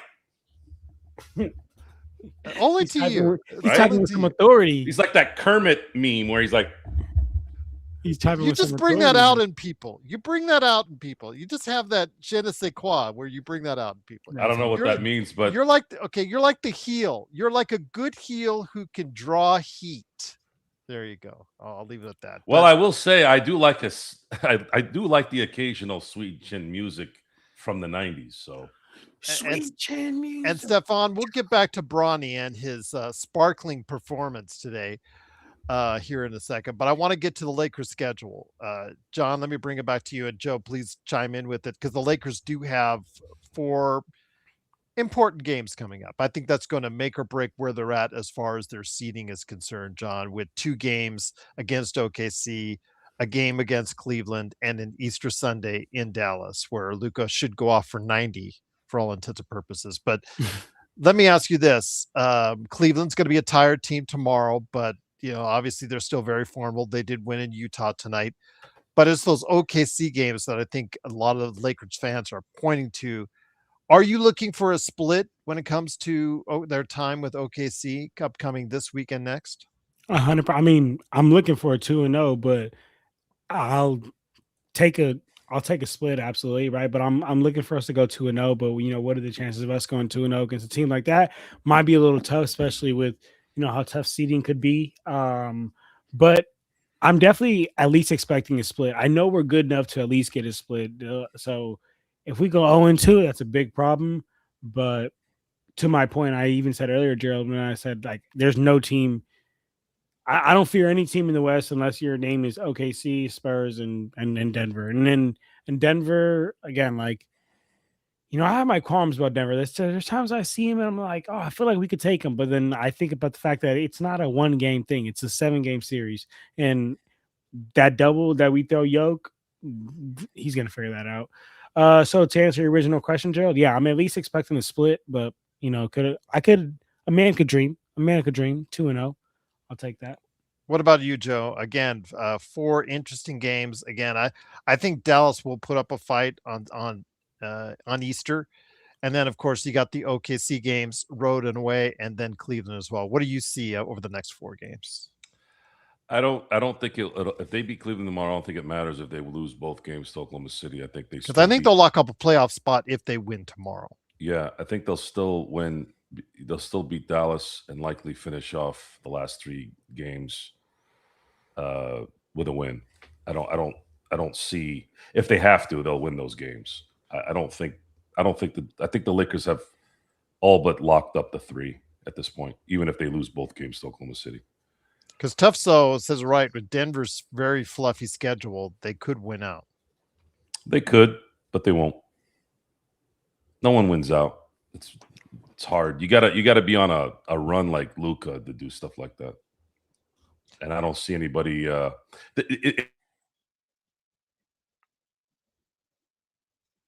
John, are you with me here? I'm with you. I thought that was my internet because my internet's been. I thought it was mine too because I've had people come over the past couple of weeks all day. No, but I think it's Joe this time. You're frozen, Joe. Yeah, it's your turn, Joe. It was mine earlier. I will freely admit it was mine earlier. Mine's been a problem. But can you hear me now? Yeah, we hear you now. We got you okay. now. When Luka is on a 48-minute heater, it's more impactful to winning than Jokic on a 48-minute heater. Does that make sense? Absolutely, that makes 100% sense. We've seen Jokic drop, to a 30, 10, and 10s, and they're still battling in that game. But if his average is a triple double. Usually, if Luka's dropping 40 and 50, usually they're destroying somebody, right? Mm-hmm. But I just don't. I don't know. The NBA is too soft to really say that somebody can turn it on and go, all right, we got to win the next 5-6 games. No one has that kind of gusto anymore, and for a long period of time, maybe 2 or 3 games, but that's it. I just don't. I don't see a 3-game turnaround. That Denver would have to win 4, and the Lakers would have to lose 4, right, for them to jump. Well, they're 2.5 games. If you count the tiebreaker, the Lakers are 2.5 games in front of Denver right now. I only look at the loss column. Okay. So looking at the loss column, they're 1.5 in the real. The Lakers are 2.5. They're up 2 in the loss column, and they're up 3 against Minnesota and Houston. But those are all an extra game because they own the tiebreaker. Yes. So in order for Denver to jump the Lakers essentially have to probably lose 5 in a row to have a shot. They probably have to lose 5 in a row, and that's not going to happen. And that's not happening unless somebody gets hurt. Let's hope that doesn't happen. But before we head on out, guys, let's go ahead and tackle probably the biggest issue of the day, and that is the recent time that Bronny James has gotten in the lineup. And Stefan, the Stefan Piscano podcast has asked, has Bronny exceeded or been at and below your expectations so far this season, Gerald? I'm sorry, Jay. Oh, sorry, Gerald, to interrupt. Jay, that's not why. I'm going to get it. I'm going to do a show about, I just finally found a way to know who the voters are for the MVP. I found the 2025 MVP voters. And, the list is pretty long, and it's a lot of recognizable names on there as well. I'm going to dissect it and I'm going to figure out what the deal is. But the Lakers, since the beginning of the MVP being awarded for years, they've only had one MVP that wasn't on a team that was a 1 seed in their conference. And that was coincidentally the last year in 1976 where players were voting for the MVP. The Lakers went 40-42 that year. That was the first year, I believe Kareem was traded to LA. He won the MVP because the players voted for it. And that was the last time a losing team voted for the MVP. After that, every MVP, we're talking about the one, his second MVP his MVP in 77 and 80, all 1 seeds. Magic's 87, 89, and 90, all 1 seeds. Shaq's MVP in 2000, 1 seed. Kobe's MVP 2008, 1 seed. 1 seed. That's it. They don't give MVPs to the Lakers. They try to avoid giving that because then I think a lot of those assholes are from the Ohio area and that Northeast shithole up there. That's why. So before we head on out, again, Intel Wild, truly appreciate you giving a generous super chat again. We are winning on Thursday. I am saying it now. So there you go. Intel's calling it. And on Thursday, I will make sure he gets that call if they do win on Thursday. But before we head on out, John, Bronny time. And I know this used to be a very sore spot for us, but we do have to discuss it because he is getting some playing time now. Thanks to Adou Thiero. And his failure of the season. It's been a lost season for Adou Thiero. No one can tell me that now.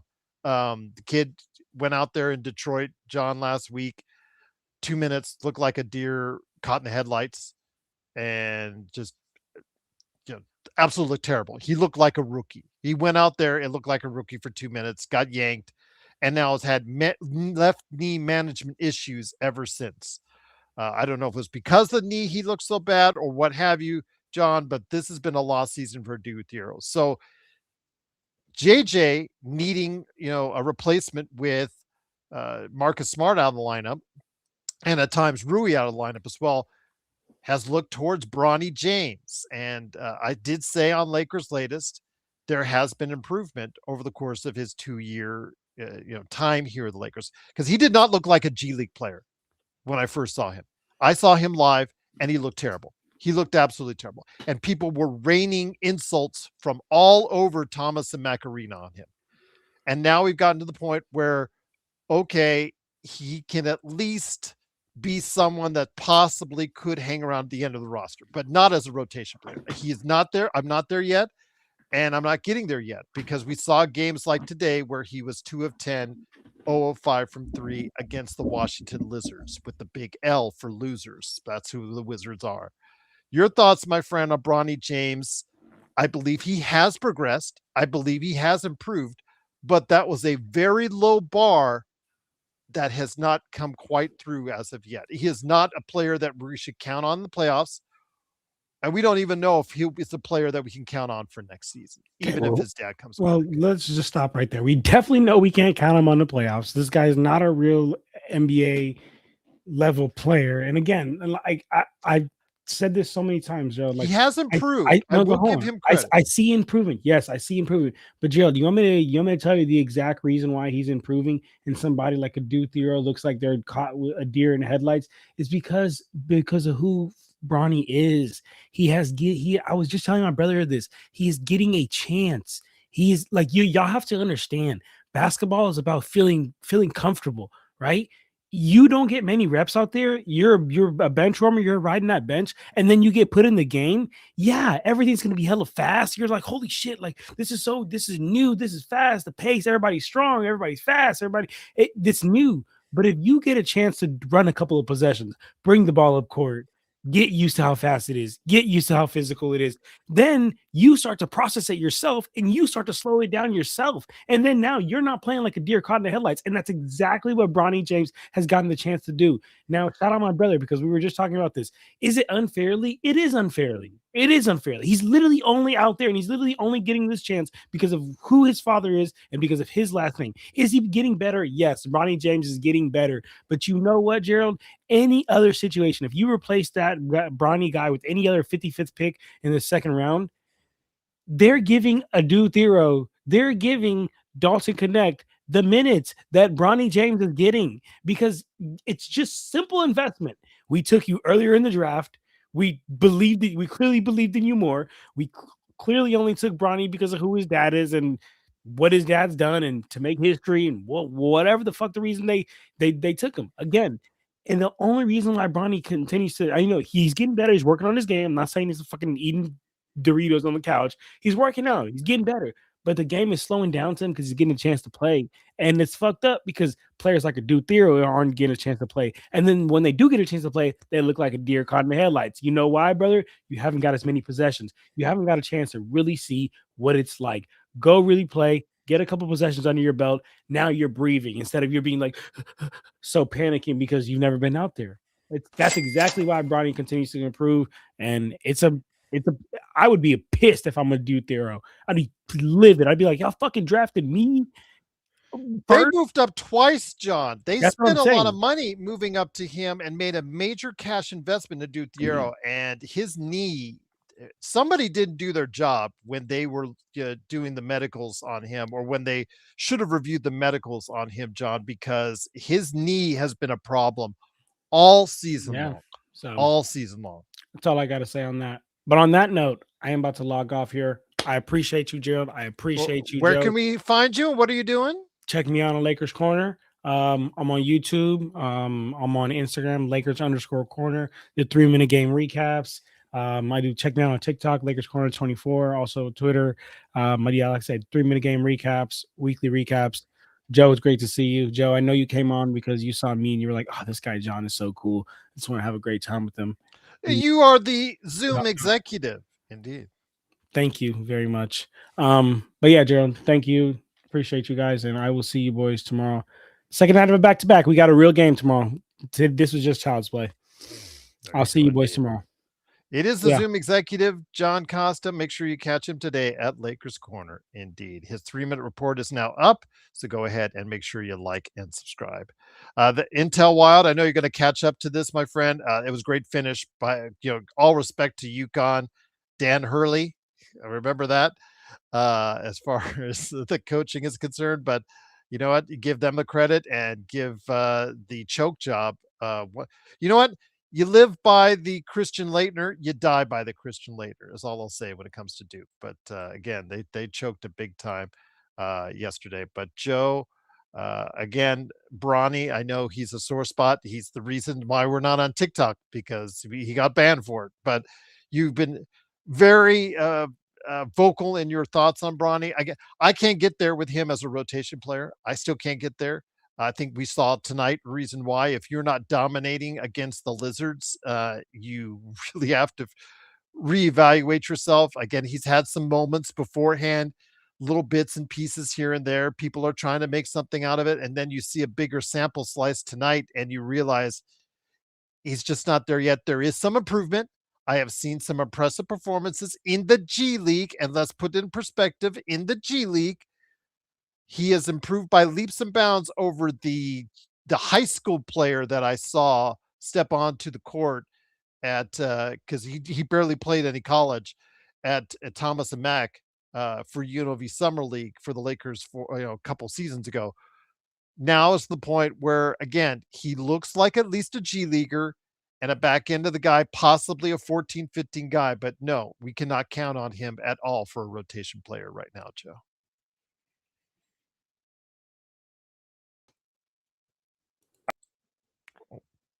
Bronny James.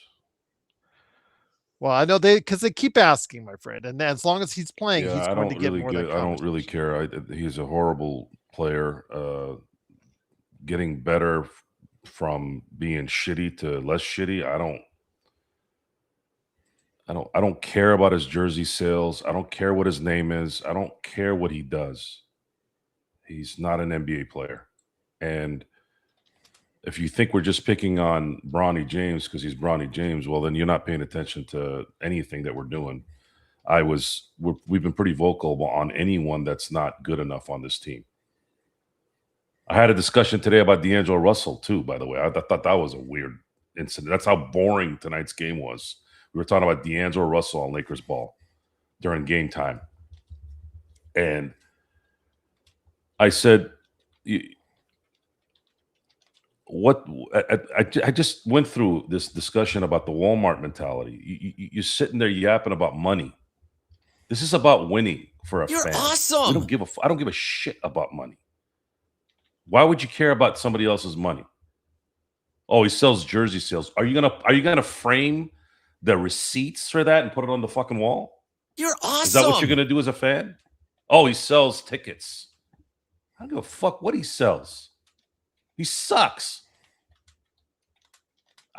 You invested a 17th pick for Dalton Connect. How about letting him at least suck and maybe he can get better? Maybe.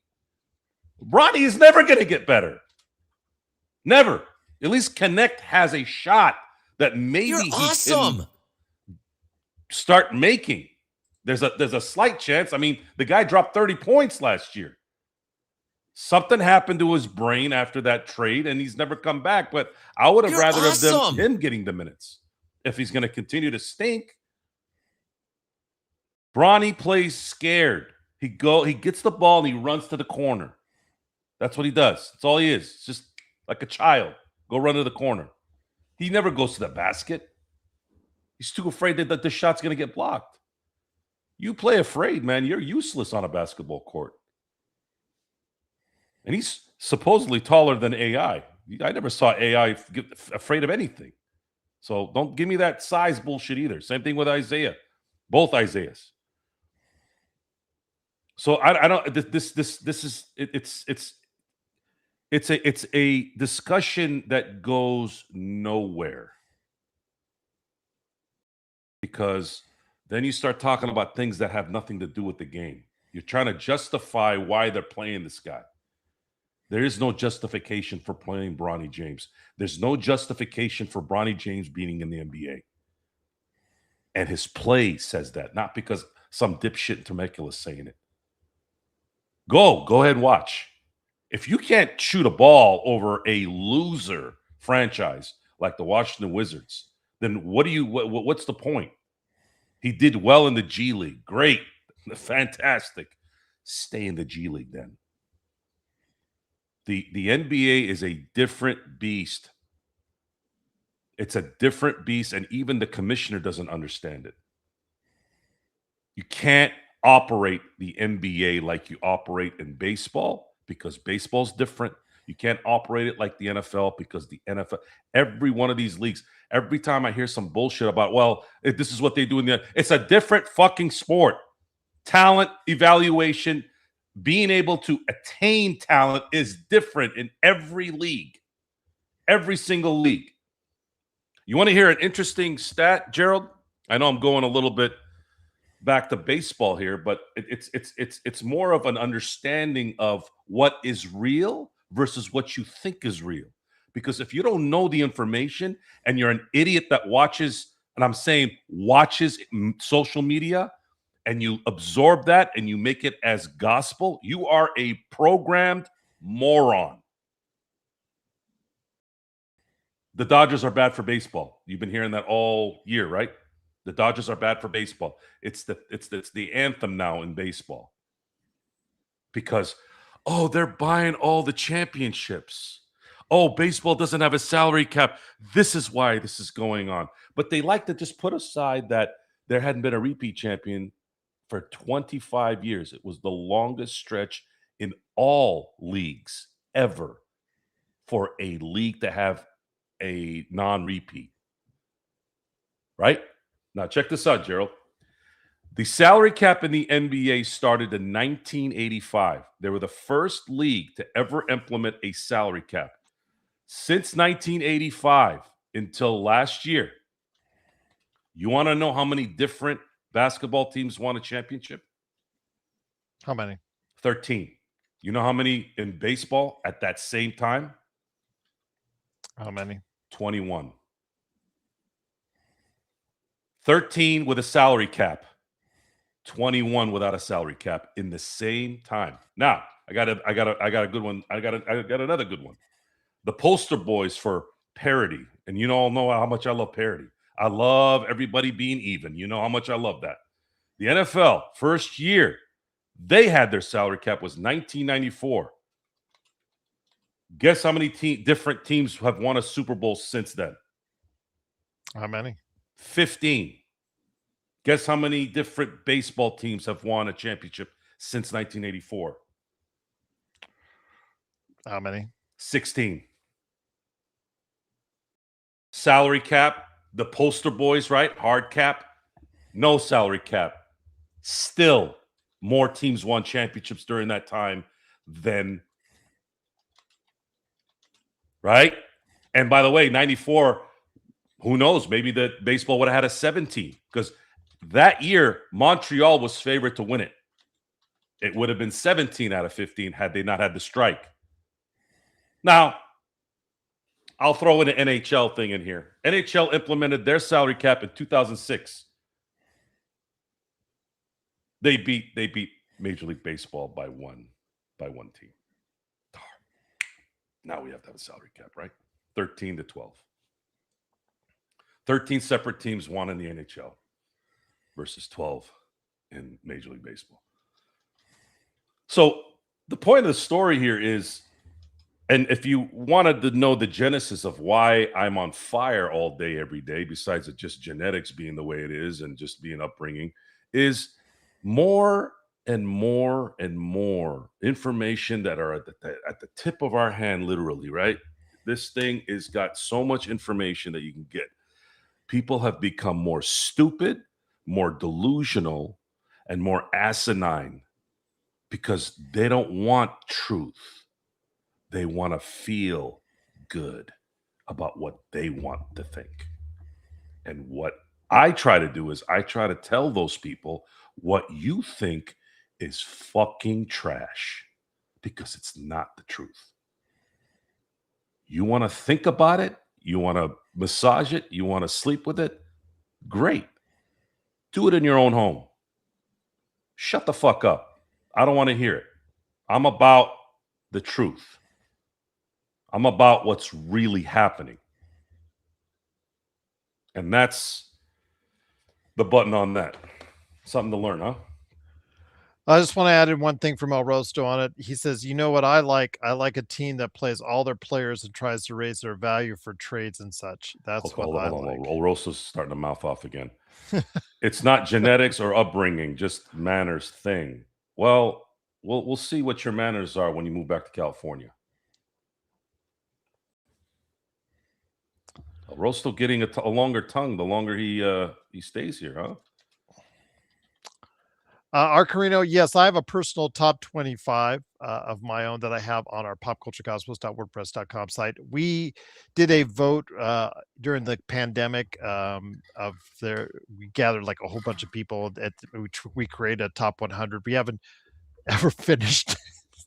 Be quite honest with you, I have all the numbers and have all the movies there in order. I just got to go ahead and finish it because you have to lay out a different outline. Yes, I do have. There's a top 100 that we did. Put Stefan's 2 posts real quick. I want to answer those questions, Gerald. If you don't mind. The Bill Simmons one, and then the last one's the real one. I really want to talk about. Okay, because I want to talk about it with Theo as well before we head it up. Stefan Piscano says Bill Simmons had a rare good idea a few years ago. You have a player you draft with 10 years or more of service, you get a credit that increases every year against the salary cap. I said that 30 years ago. Well, technically 27 years ago. Because the Lakers were capped out, right? As soon as they got Shaq, as soon as they started getting the Ories and the Foxes, I'm like, something like that. So that's a good one. The last one though, if you can put it up there, Gerald. Yeah, I'm coming up right now. Hold on. Sorry, I was doing something for. Sure. I got it here, right there. Would encourage players. There you go. Would encourage players to have a longer career with the original team, incentivize good drafting organizations, and give credit to a well-run team long term. To answer that question, Stefan, there was a time where that's how it was. You couldn't just leave. I mean, you could. The NFL had a thing called Plan B before they had free agency. I'm not going to get into the details of that. It doesn't matter. Point is, there was a way for them to get to another team based off this particular clause in the contracts, in the leagues, CBA, and they could go to another team. It wasn't really free agency, but there was some kind of something going on there, right? So I find it hilarious and hypocritical that you created the system of free agency and maxed and short years so that you can give the freedom to the player, right? But then you set this again. It's not just the owners; it's the players too. That's how stupid they are. You're asking for freedom, but then when it came down to giving up that freedom so that you can get more of this, now Giannis is stuck in Milwaukee, not knowing what the hell to do. If they hadn't set this stupid ass CBA, Giannis would have been traded last year. It's on you. You guys cared about money more than your freedom. Never, ever, ever sell your freedom for anything. That goes in real life more than anything. And that's a lesson I've taught many times. Be careful being safe.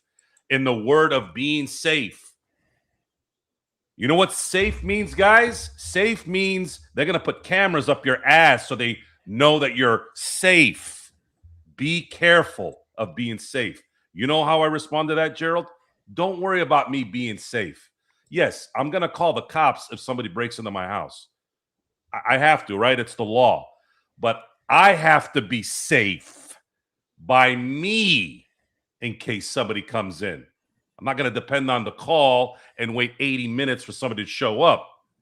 Use that as the mentality in your life, and you'll live a much safer life. No one gives a shit about you except your close family and your friends. For most people, of course. I know that there is exceptions. No one else gives a shit. Okay? Protect yourself. So this whole thing with the player movement and incentivizing. No more incentivizing. They've been incentivized. What they need to do is stop changing everything when one asshole's not happy. That needs to stop. That needs to stop. And what I'm talking about assholes, why I don't like the Mark Cubans, why I don't like the Greg Popoviches, why I don't like the Dan Gilberts is because these power of industry assholes who use that kind of mentality to become who they became, the moment they got, then they started bitching. That's why I don't like them. It's kind of like the Howard Stern effect. Howard Stern for, 3 decades was the nonconformist. Hey, you can't tell me what to do. Then this motherfucker comes on the mic out of nowhere telling people what to do. What the fuck? Are you fucking crazy? You really? No. And you have to be aggressive. You have to be aggressive. And at least in the way I've lived. Because people stay away from people who are nuts and focused. Nuts, not focused is not good. Nuts and focused, they stay away from you. And then you're less likely to get hurt that way. That's a life lesson for all of it. And sports plays a huge microcosm in society. So the passion is there because I'm using sports as a way of explaining why certain things are going on. It spills into the real world so that you guys can understand how they correlate. That's it. I mean, think about it. You guys, if you keep it simple, you don't think Giannis would have left by now, Gerald, if these aprons weren't involved? There's no way Giannis would be a buck right now if the aprons were not there. People have no choice now. What are you going to do? Are you going to give up everything for Giannis, and then you're capped out, hard capped, and then what? Now you can't field the team. And this is basketball. This is not football. It's not 22 players plus a kicker. It's just not. It's a different game. One guy can make a difference in basketball, and it's really hard to find that guy or two. What's quantum entanglement? By the 101? by the way, I picked Ruben. Just want to let you know, Michigan in my ESPN ballot. So Michigan is still there. Mark, I wouldn't say that's correct, and I'm sure Magic Johnson would disagree. Before we get into my final thoughts on Adu Thiero, wanted to go ahead and mention the Lakers win 120 to 101. JY asked, has Joe done his all-time baseball teams yet? No. Okay. I will be doing an NL and AL, yes. I don't know when, though. I'm trying to get some good feedback from other people that could be on the show to do that, but we'll see. If not, I'll do it on my own.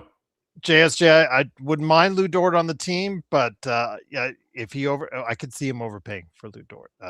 Lou Dort might be worth doing that, especially if you're able to have certain things happen in the offseason. What I mean by that is,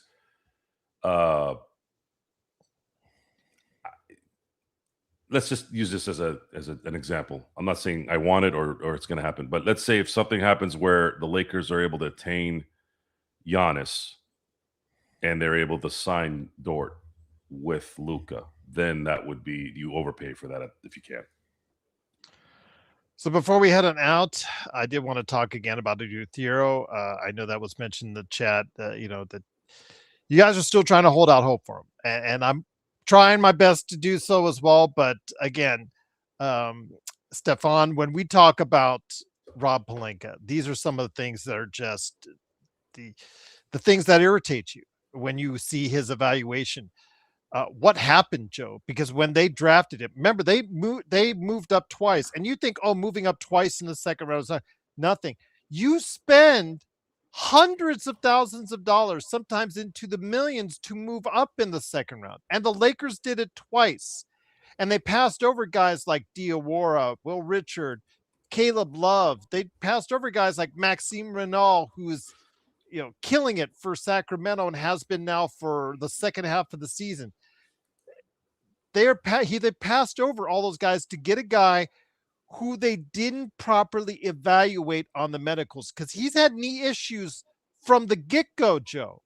You cannot tell me he just hurt his knee, and then he's had problems with his knee even before Summer League. This has been an issue. And he spent time with the Lakers after finally after training camp, hurt his knee again, hurt his meniscus. I believe he did have surgery on the meniscus, came back, and he played well in the G League once again, Joe. But when I talked about how, his athleticism is outstanding in the G League, and everybody talks about his highlights and all that whatnot. But when he gets to that next level, that's a problem, because everyone is athletic as he is, and he does not look like he's 6'7". He looks a little smaller than that, quite just personally. He may be 6'7", but against 6'7", yes, I get it. But 6 feet 7 inches tall, I don't know if he looks that tall to me. And again, his athleticism is great, but when he goes up against 60% of the league, they're just as athletic as him. And he goes and he tries to go 1-on-3 to the basket. And I've seen him in those brief times, and he gets his shot blocked, and he can't understand why. It's just like, I'm rooting for the kid. I want the kid to succeed, but this is a lost season when you could have gotten yourself an opportunity to get players that could have filled out your roster a little better, Joe, especially because you have a Bronny James still on your roster. Especially because you have a Dalton Connect still on your roster. Especially because you have a Kobe Buffkin who you signed, who's given you, as you would say, bupkis on your roster as well. The draft. Adonis Jenkins could have been signed by the Lakers. The draft has been, and I've had a lot of talks about drafts the last decade because of the Steelers, and there's a correlation to both. When you look at the Steelers, let's say drafting in the 2000s, you start to realize why they became what they became during that time, during the Big Ben, Troy Polamalu era. they hit on every first-round pick practically every year. There was never a pick in the 2000s that wasn't an eventual starter and a contributor. And then that was the base, by the way. There were two guys. One unfortunately got I can't remember, it was diabetes or some kind of ailment. He had to retire early, but he was a starter on the Super Bowl team in 85. I'm sorry, 05. So the difference between teams that sustain excellence, and I say excellence as in competing for a championship and getting deep in the playoffs and possibly winning one or two, let's say, is those draft picks. You don't believe me? Go look at what Oklahoma City's been doing. You don't believe me? Go see what the Boston Celtics have done the last few years. You don't believe me? Go see how Golden State built their dynasty.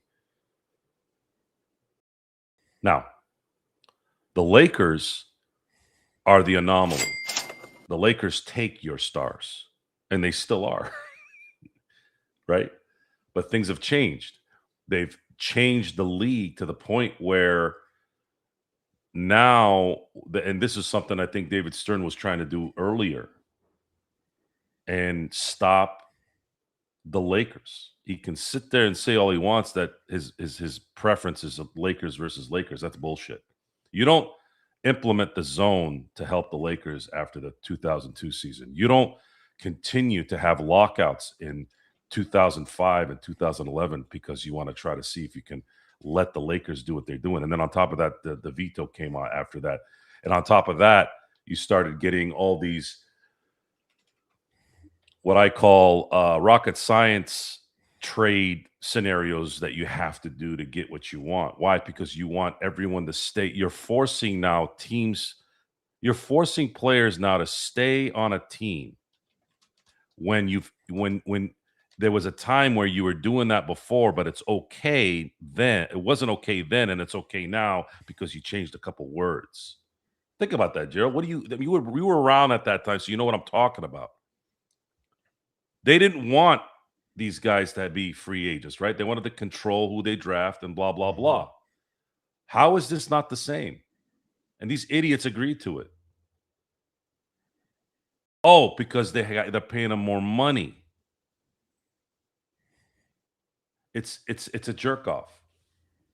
These guys are too stupid to really understand everything, too. That's the sad part. And agents don't give a shit. They're getting their money either way, whether they're playing for Detroit, whether agents don't give two shits about any of this. They're like, more money? Okay, I'll convince my guy of what's going on. You're going to see a huge difference, Gerald, huge difference between the NFLPA, the NBAPA, and the MLBPA in December. You'll see the difference then.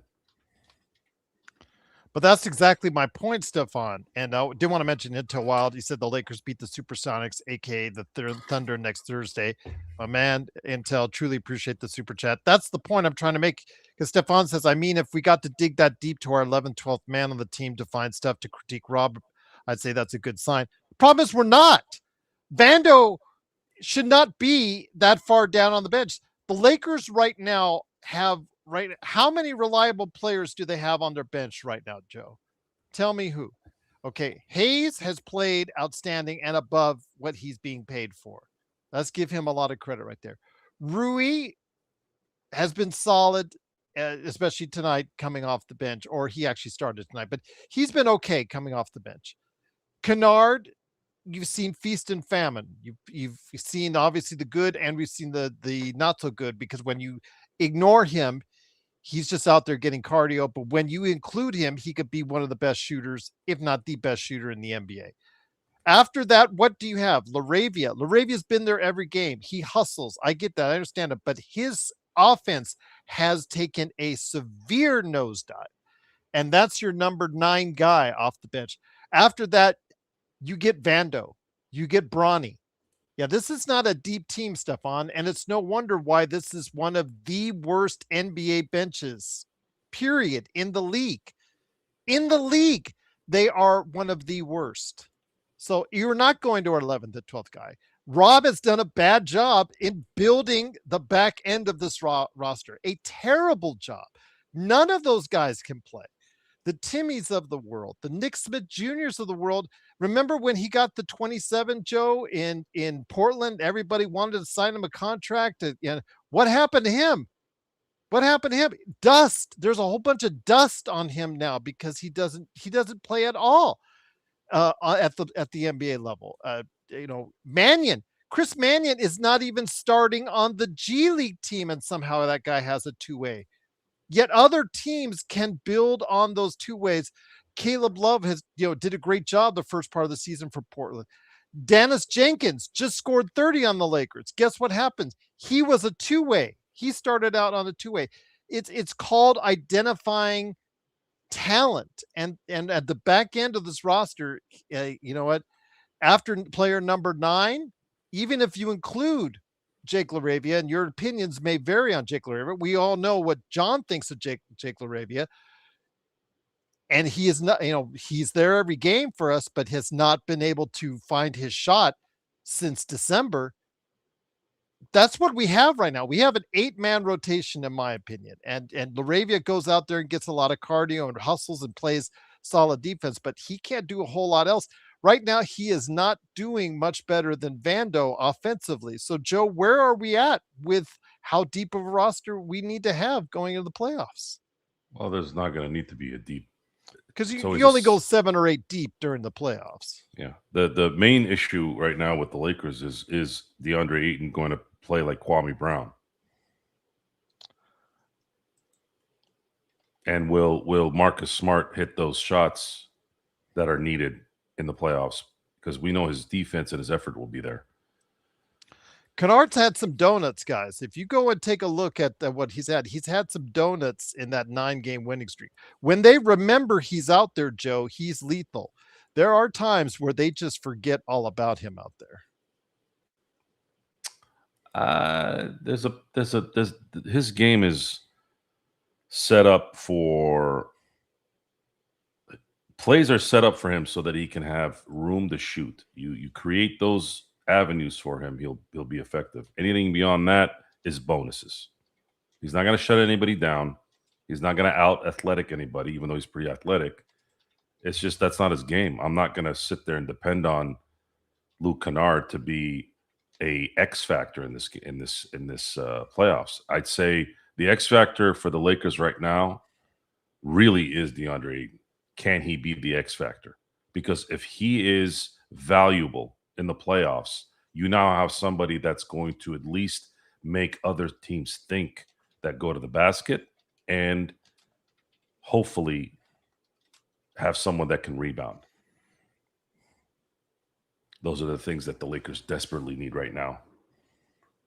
And timely shooting.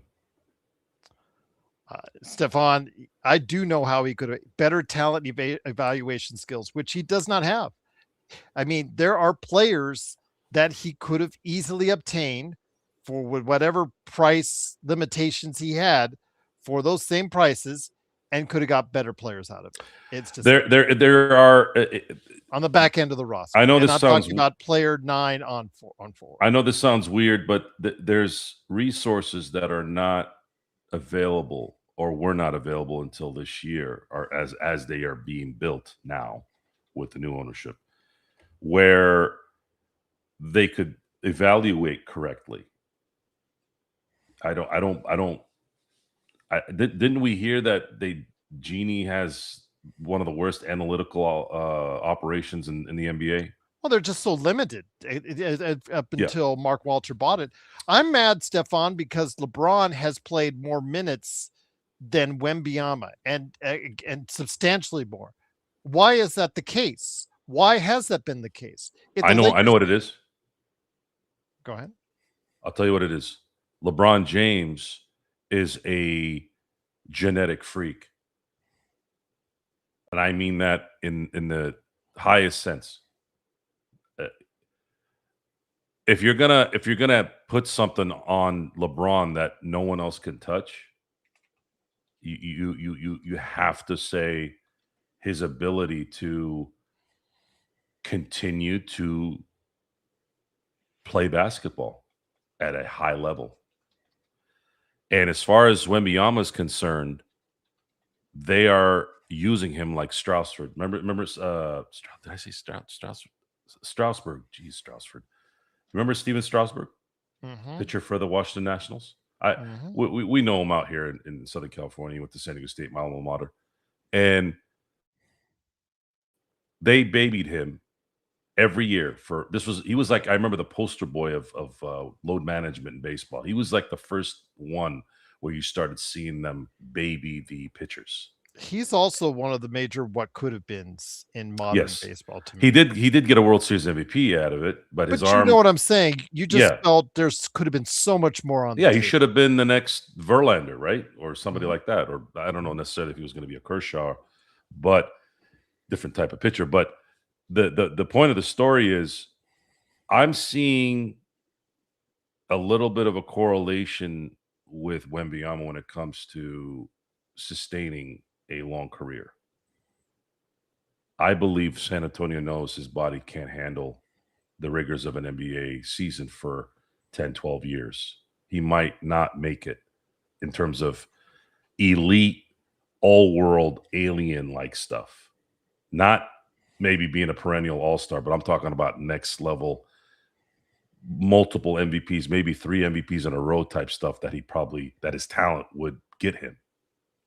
Now, he had 41 points and 16 rebounds today. But I'm waiting for the time bomb. I'm waiting for the ticking time bomb right now.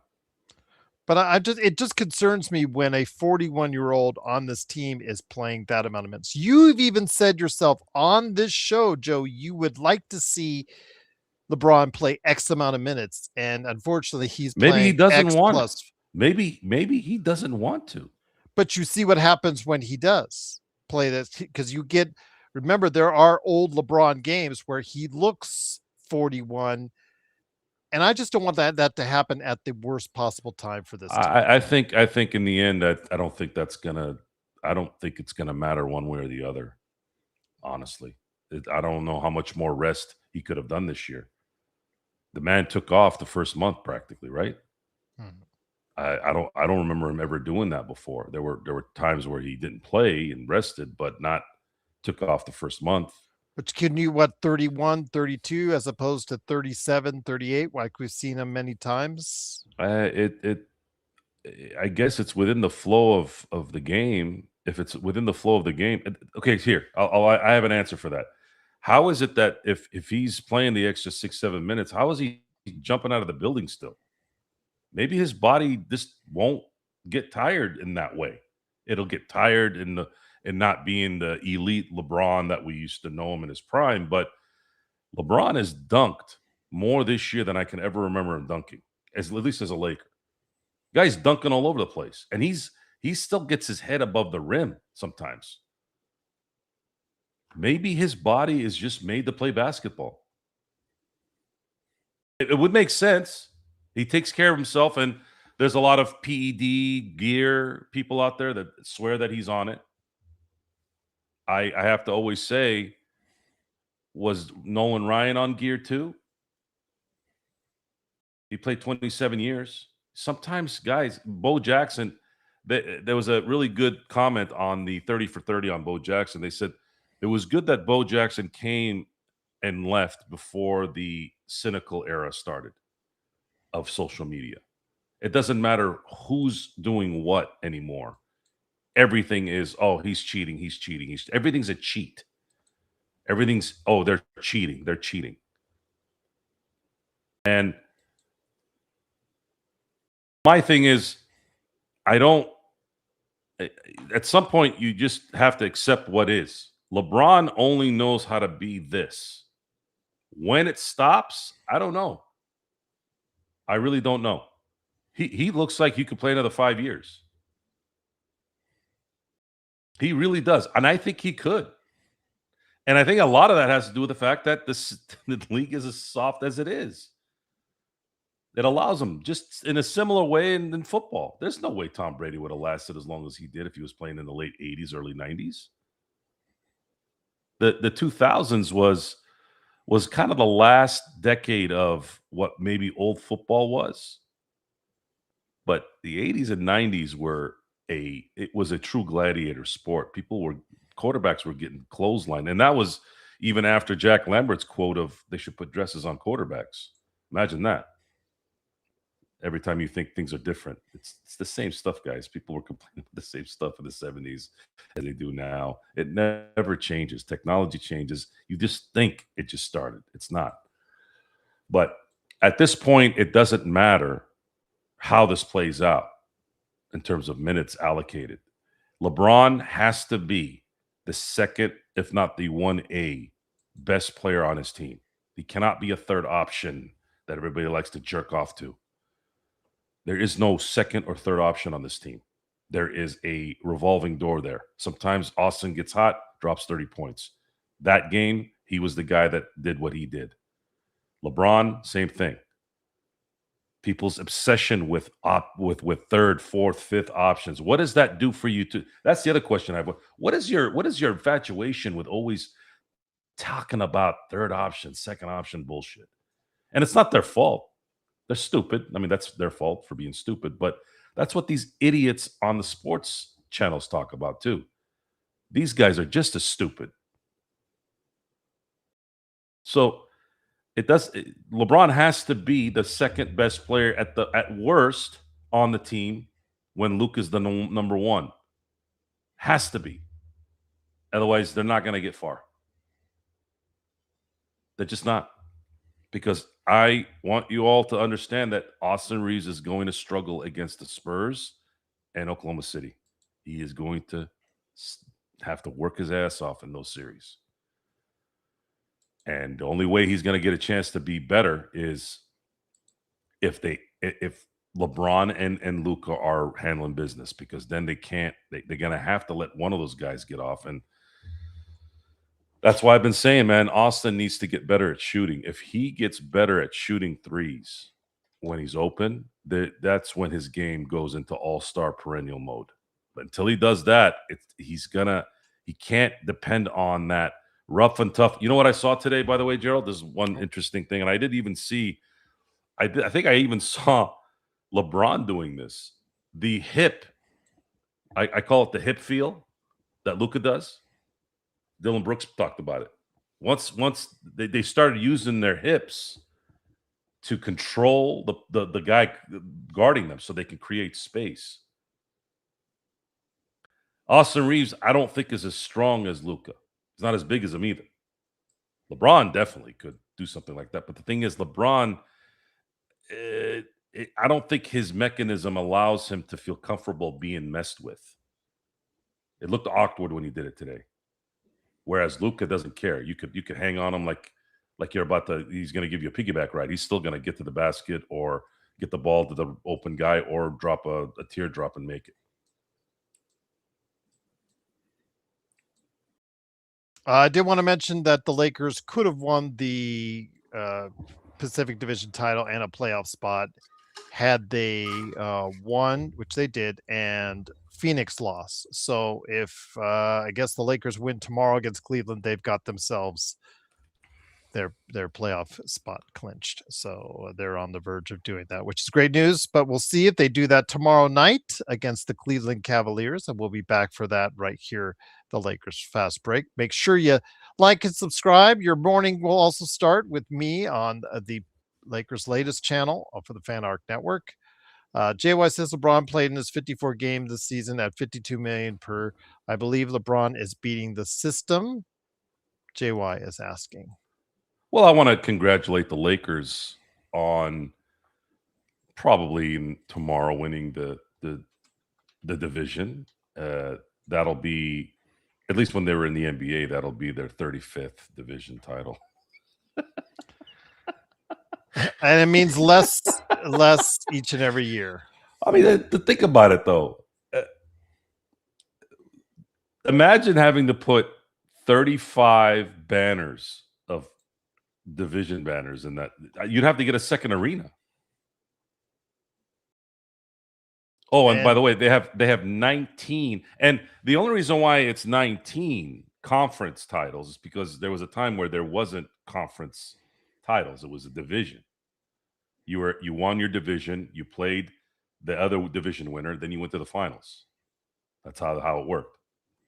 That was technically the the conference final, but they didn't call it that. And what banner does the Clippers have up? Isn't that Taylor Swift, I believe?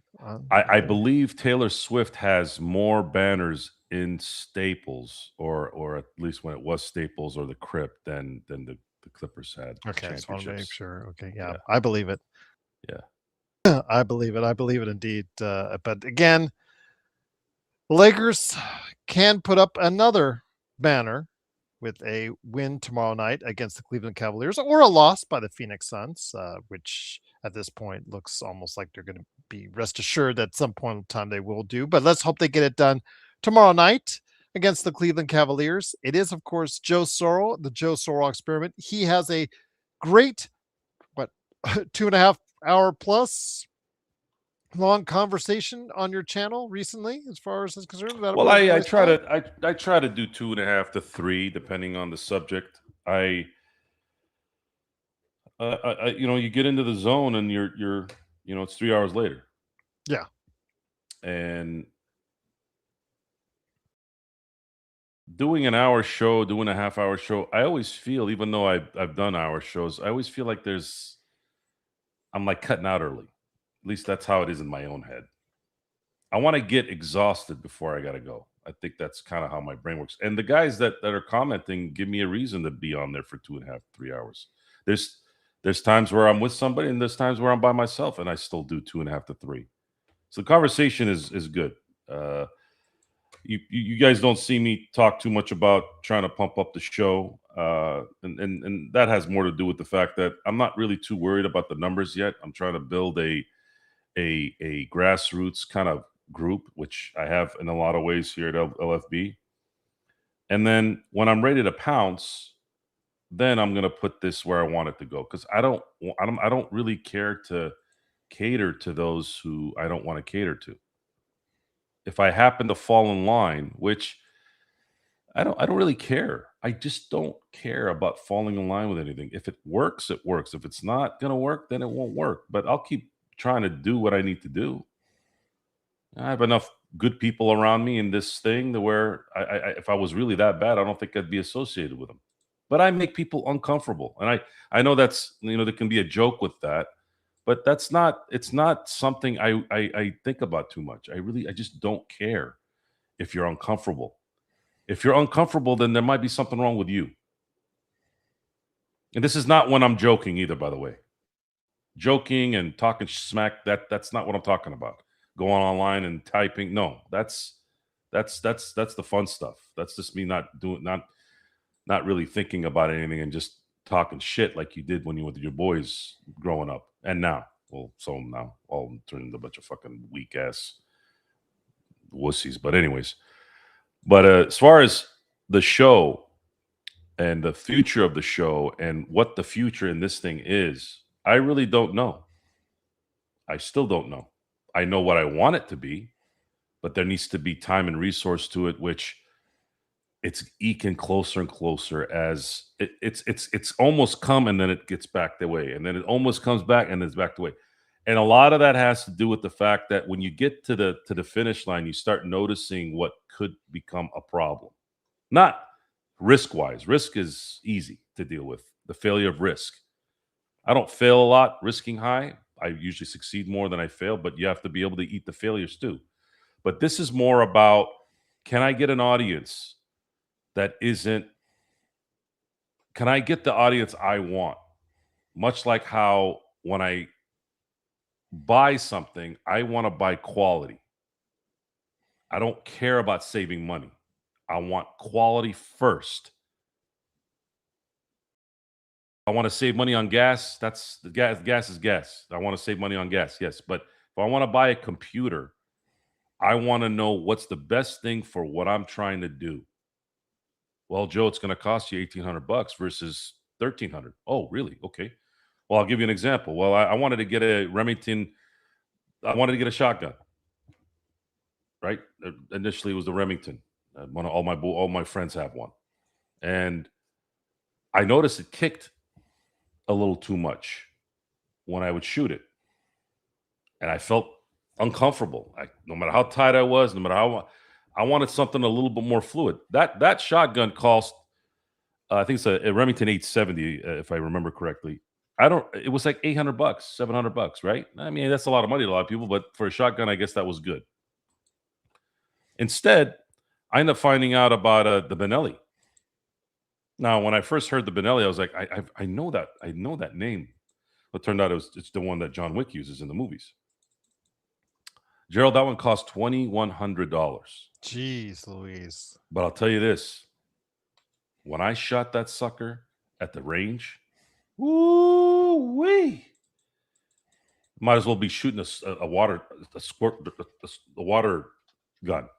That's how easy it was shooting that thing. Comfortable, easy to load, if an intruder comes in, I can get to the back, boom, boom, done. Like in a matter of maybe 2 seconds to 3 seconds. So I know a lot of people won't do that. Fine, but 700, 800 to 2,100, that's a pretty big difference. But for me, it's worth it because now I like shooting it. And I feel much safer in terms of being able to think quick instead of worrying about hurting myself while I'm shooting something. So yeah, again, I'm trying to correlate things to everyday life as much as I can so that people understand what I'm saying. For those of you who try to hurt my feelings, I don't have feelings to get hurt. So you're probably wasting your time.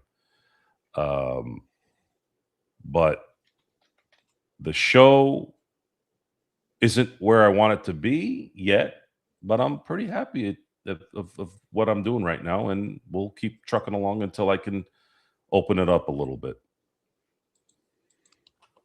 Well, there you have it. It is, of course, the Joe Soro experiment. Go ahead and like and subscribe today. Help him get to a great point right there on his channel, indeed, on YouTube. And don't forget as well, Lakers Latest. I come up every morning on that channel, courtesy of the Fan Arc Network, between 8 and 9 a.m. Pacific Standard Time. So go ahead and look forward to that.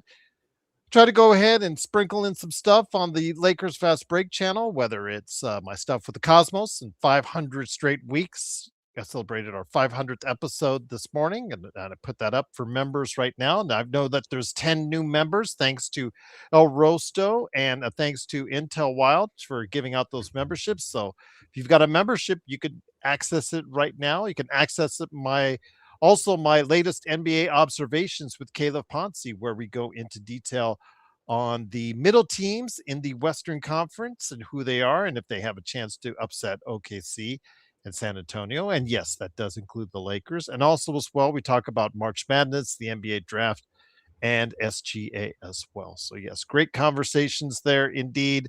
So be a part of that. And then, of course, like I said, Lakers Latest as well. But we'll be back tomorrow for Cleveland. What does Cleveland have in store? They're flying on their way here as we speak to Los Angeles.